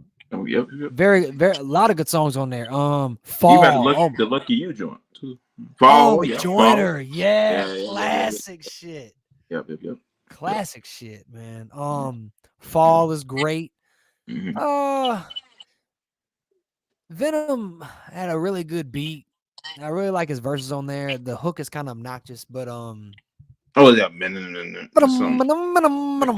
yeah. I love Kamikaze, bro. I love it. I loved him. This is where he was really on these trap beats. I love Eminem on trap beats, bro. Like, I love him. This is where I defer from a lot of M fans, because a lot of M fans just want him on that Dre shit. They want him on in that pocket that we love him, that Slim Shady LP, Eminem show pocket. I love hearing M on trap beats. I love M doing that modern trap beat and doing what he does with it. And as much as he was screaming on Recovery, which was cool, I like how he calmly kills these beats these days. But yeah, and it starts with Kamikaze, man. Great album. Music to Be Murdered By. Yeah. Another surprise album. I put it above Kamikaze. It's B tier. It's tough, man. Music to Be Murdered By is teetering on being last of the A tier. It really is. Oh. I'm not gonna lie, bro. I could really put the Slim Shady LP S tier, the Eminem Show S tier, and then Recovery and Music to Be Murdered By A tier. I really could, but like, I'm just trying to be more. I'm trying to be strict. Yeah, no, I understand. You know what I mean? I'm trying not to like blow it up with S tier. Like I'm dick right. I hate stan culture, and the term stan came from Eminem and his fans. So I'm really not trying to be one of them. But like, but Music to Be Murdered By. That's a good feature. He's on them trap beats again. Godzilla was tough. With Juice WRLD. That was tough. Oh my God, Darkness was brilliant. Where he's rapping, you don't know what he's rapping. It sounds like he's rapping about he's getting ready for a show and trying to kill it. But then obviously, oh no, shit! Like halfway through, he's not talking about that. He's so good at that, and he flips it. He did the same thing on Recovery with 25 to Life, where you thought he was talking about Kim and he's talking about the rap game. He did the same thing in the Marshmallows LP2 with Bad Guy, when he thought he was, what he was talking about. Like he's trying to just kill a bitch again. But nah, he's talking about he's Matthew Mitchell, Stan's brother. And so he did it again on this halfway through. Oh shit, he's rapping about the Vegas shooter that shot up that country. Yeah. The country music. Jason Aldean. Yeah. Yep. Yeah. Oh, so brilliant. And it's it was a very conscious song. It was a very, it wasn't an anti-gun song, but it was a, but I mean, it was a gun law song, but yeah, great song. No regrets is great. He hooked his relationship with DA started with this album, and I love Eminem on DA beats. I hope he stays with DA. I'm just one of them fans. I love hearing him on these modern type. I like hearing him rap with the kids, man. There you go. Yeah. I love him. I love the song with him and Young M.A. Unaccommodating. Okay. Unaccommodating might be my favorite song on the album. Next to Darkness. Love it. The intro premonition is very good. It does follow the same thing the Ringer does, where he's talking about the reaction to his last album. Mm-hmm. So that is a little, it's a tired concept at this point, but he does it so good. They say my last album, I sounded bitter. No, I sound like a spitter when, and I love the talking about him comparing himself to Tom Brady and the longevity and how people just want to put him in a box and all they do is talk about how he's not as good as he was. What did he say, man? It's funny. I reviewed the Cena album and I had way more quotables. Now I'm doing the Eminem Tier album and I haven't done a lot of quotables. Ain't that fucked up? But man, he's shit. Whatever. I don't want to butcher it. And I don't feel like looking up the lyrics. Check the song premonition. I like the features. I like to look at these features on here. Yeah. It's a fantastic album. Fantastic. Damn. Oh, he even had Crooked Royce and no Joe though. Damn. Well, yeah. No. Oh yeah. You Gonna Learn was tough. I didn't like. There's some songs I didn't like. I didn't like. I like the Ed Sheeran song. It was better than the Ed Sheeran song of Revival, which it was fine. It was a very pop sounding record. It was fine, but those kind of favorite bitch. That's music. That's side B. That's side B. We'll get to that. Okay.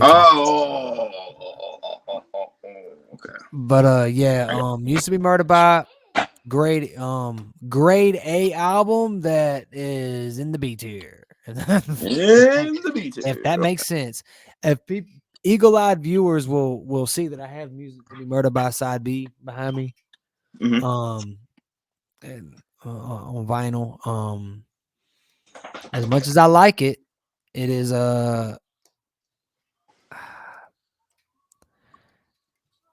I don't want to put it ahead of Some Shady EP. B tier. It's definitely B or C. I don't know if I want to put it ahead of Some Shady EP on the C tier, or is where it's hard, Jay. Where to put it? Dead last on B or in front of C. I'm gonna be kind. I'm gonna be kind to it. And I'm gonna put it low on B. Okay. Yeah. I remember when this came out, it was another surprise joint. It's basically another album altogether because it's like 10 to 12 songs, 15 songs, something like that. Yes. Yep. Mm-hmm. Yep. My favorite song here by far, it had a weak intro. Black Magic, I think. Black Magic. Yep. I don't care. You're killing a bitch again. I don't care. I love 97 Bonnie and Clyde. I love Kim. There are some joints where you kill bitches on Relapse that I do like. I know I trashed Relapse, but there are some songs I like. At this point in his career, okay, I don't care. Yeah, why? If I even remember, unless that wasn't what it was about, and I'm not remembering, I don't know, but whatever. Oh, by the way, Music to Be Murdered By, Living Heaven is another good song. Anyway, Music to Be Murdered By. My favorite song on there was definitely Zeus. White Gold. Okay. Zeus is freaking great. Zeus is incredible. Zeus is that Eminem in his bag that I just love. He's rapping about this is where he did the Drake prediction where he said, Drake, they're gonna turn on you. Yep. And the more you win, the sooner they do. Like when he predicted the future. That's a fact. No, that's a fact. I love Nat. Again, it's another trap beat where M is just calmly killing it. I like the calm. Like, you know what I mean? But like if you really listen, he's like the double entendres is crazy. Like it's a vibe. Yeah, When right. people say nobody listens to M, or like you can't play M in the whip, man, play Nat, jeez. bro. Play Nat. Jeez. Like play Godzilla, play the Ringer. Like nah, Yeah. bro. M on these trap beats is something else, man. I ain't gonna hold you, but I fuck with it, man. I love Nat. I love Zeus. Favorite bitch is good. To me, it's not as good as 25 to Life. He did this before. 20. I know it's a little different. Both songs. He's doing the common thing that I used to love her, where he's talking to hip hop like it's a girl.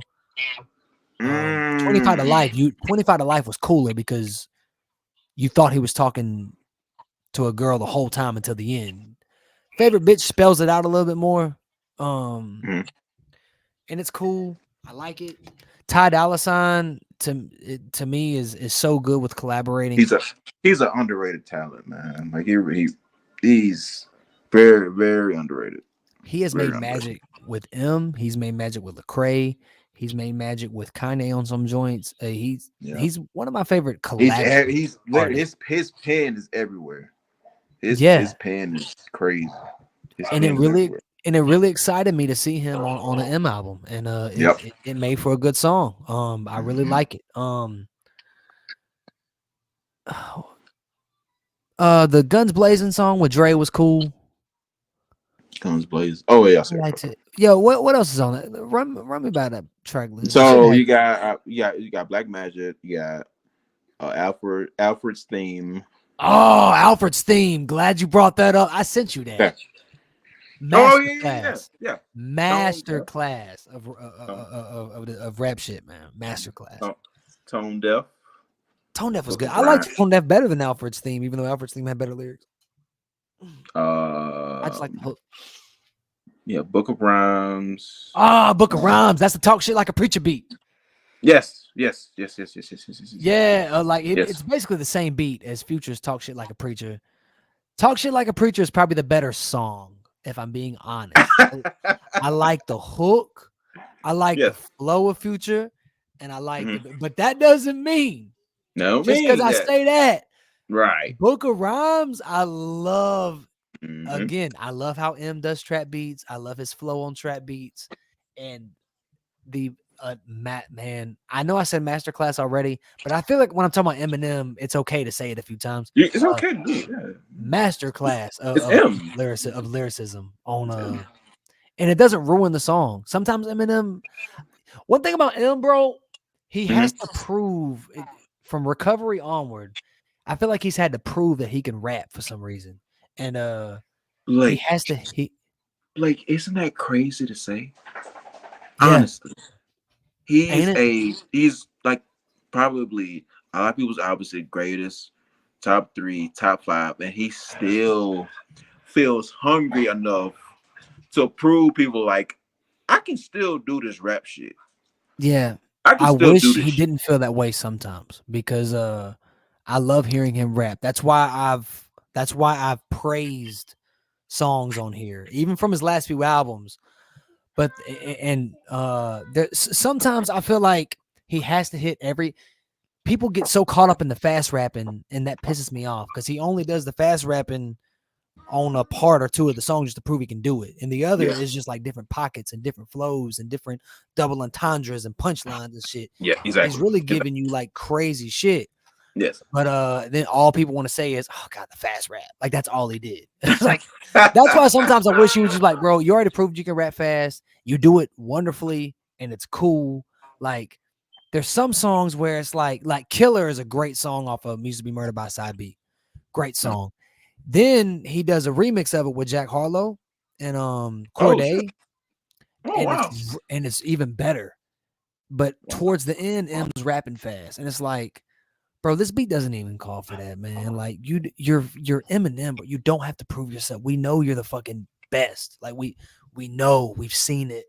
Just ride the beat, man. Like just like you did on the original. So sometimes he does like fall victim to I have to prove to everybody I can rap, but he doesn't do it on a Book of Rhymes. There's quite a few songs on here he doesn't. This and Music Be Murdered by one he doesn't do that on. But and even when he did it on Godzilla, it was cool because it was at the end and it was, I don't know. To me, it fit when he did it on Godzilla. Like to me, it fit. It fit there. It fit with Rap God. Sometimes it don't fit. But I say that with love. Of course. Music Be Murdered by, great album. If this was another artist catalog, it'd probably be higher, but because it's Eminem, damn man, whatever, it's got to be at the low end of B. But yeah, okay, great, loved it. Was not disappointed. This is one I really had to sit on, man. Death of Slim Shady. Death of Slim Shady. Another polarizing album. The critics really did not like this album. I heard, yeah. I feel like his fans really liked it, and not on some relapse shit. I mean, like, not just Eminem fans. I feel like rap fans in general, from what I understand, really liked it. It's a great callback, like the Marshmallows LP2 was. I love the AI switch filter where he has on his voice, where it's the Slim Shady. It's a Slim Shady LP era voice. Yeah, that was cool. That was cool. This is the toughest one because it's the newest one. Yeah. I love the concept. Yes. I love how, like on track 12, Guilty Conscience 2, he kills Slim Shady off, and then it leads to then you get nothing but Eminem-like tracks that aren't as edgy. Which honestly, bro, I hope it is the death of Slim Shady because he doesn't need it. He doesn't need that. He doesn't need Slim Shady no more. Yeah. He really doesn't need it. I know some people are gonna disagree, but I feel like it was a great call. But the intro, bro, like the Renaissance, the first track on there, it sounded so much. It sounded like it was ripped off of like the Invasion mixtape or something from 2002. Like when he first signed 50, just that flow, man. Like, and it felt so good hearing that. Like, what's old is new again. I'm glad he's tipped away from that for a while, but it was cool that he came back. Like fan service. It was a lot of fan service, man. Houdini was great. I love Houdini. Some people didn't like it. Houdini's a riding record to me. Like I like it's a vibe. It's laid back. Antichrist is tough, man. Antichrist. Antichrist. It sounded like it was ripped from like leftover sessions from the Eminem show or something. Like I love shit like that. Same thing with Discombobulated from Music Be Murdered by side B. It sounded like it was ripped from Relapse, which was cool. Oh wow. I don't hate Relapse again, but I mean just I don't like a whole album like that. Death of Slim Shady, man. What other songs are on there? Somebody Save Me. When I first heard that Jelly Roll sample, I was like, "Oh, this is gonna be good." You get no Jelly Roll slander from me, okay? Okay, good. I like Jelly Roll. I like Jelly Roll. I don't want to hear that. Good. The only person I'm gonna slander is Hardy. I can't believe we're gonna stay. Yeah, you stay. Stop. I can't believe I saw him. What was it on? Holy crap, dude! Look at I got 3 each. Damn, you do. I didn't try this, man. You didn't even try that. Man, you was putting that thought, man. Death of Some Shady has got to be S tier just to finish it. Wouldn't that be some shit? That would be crazy. Like, bam! I don't care what y'all say. Death of Some Shady. They were like, hell no. I really like Death of Some Shady, man. You got the I'm gonna put it there. Yeah. I feel like that's fair. What records did you like on this album? I love Somebody Save Me. As soon as I heard that Jelly Roll sample, I was like, oh man. This is gonna be my favorite type of Eminem right here. He's rapping from the perspective, kind of like Castle. I don't like it as much as Castle. From Revival, the album that wasn't bad. But it's from the perspective if he did die from that overdose in 2007. And it personally hit for me. But I really that's really all I can say about that. But it's a really really good song. You like from Fuel? Oh yeah, Fuel. Wasn't that the song that everyone was talking about? Yeah. Yeah, I love he was talking Yo, about some. he dropped a deluxe edition of the album, which is really just 3 songs. Later, and it had a song called Like My Shit. Like my shit. I love it because I just love him on trap beats. Oh, I see this. Okay, I see right there. That shit was tough. Him and 2 Chainz. Okay, Yeah, all right. that one was good. Okay. That one was good, bro. Hmm. Yeah, but Renaissance was good. Habits was crazy. When I first heard the album, I was like, oh, I like it. I don't like it as much as Music to Be Murdered By, which, as you can see, I still don't. But um, the more I heard it, I was like, man, this is really fucking dope. I love the concept. One thing I didn't like, I didn't like how he killed Slim Shady off, and then at the end, it ended with a or did he? To me, that was Oh, lazy. Just kill him. okay. Don't do that. It's called the death of Slim Shady. Like, just stick to it. But guilty that song was Guilty Conscious too, which was a great song. I love how he did it. Mhm. I love the inner turmoil and it's him arguing with Slim Shady. And Mm. about how you're not good for me no more. Man, fuck you. I made you who you are. You know, I just say what you're scared to say. Like, nah. You know how many times I had to clean up your mess? Like, I that was it was That's tight. dope. I It like was that. tight, man. It was tight. A lot of good things I can say about the album, man. But as good as I like it, I'm comfortable. I'm comfortable with it right here. It's right below Music to Be Murdered By. Mhm. Like I said, man. Any given day, I could put Death of Some Shady over Music to Be Murdered By. I could put Music to Be Murdered By on the A tier. I could put both Some Shady LP and Eminem Show on S tier. You know, this could change by the day, but as far as it just being concrete, I'm comfortable with this, man. This is Hell yeah. crap off. Send feedback. Why this ad? I don't care. Trying to get all the albums in the same shot.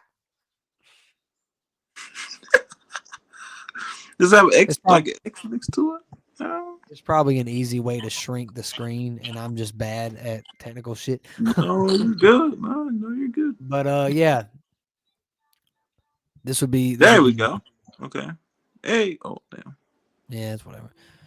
Yeah, man. Both Marshall Mathers LPs being S tier. S tier. I'm comfortable with that. Yeah.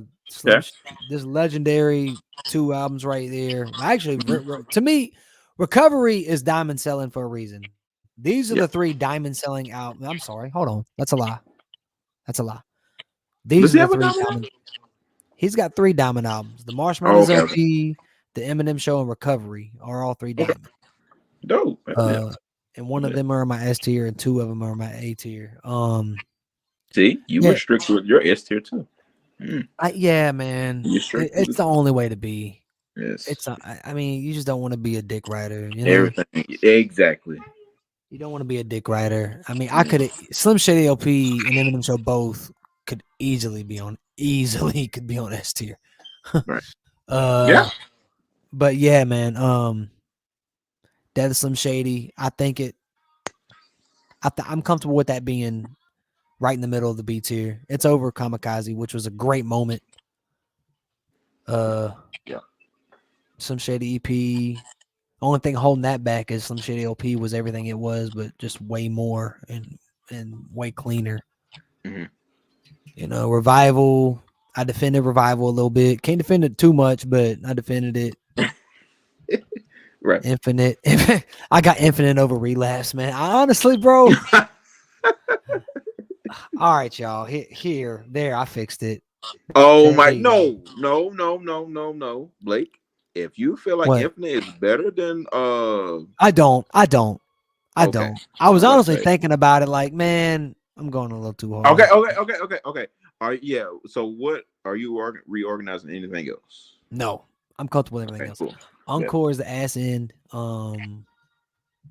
With Infinite being, Hmm. Infinite to me is a mixtape, man. It's barely even an album. But It's an album because mixtapes, as we know them now, didn't exist. That's the only reason.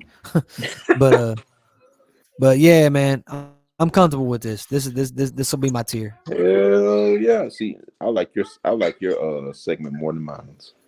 Right here. Oh, is that because I'm long winded as fuck? This is good.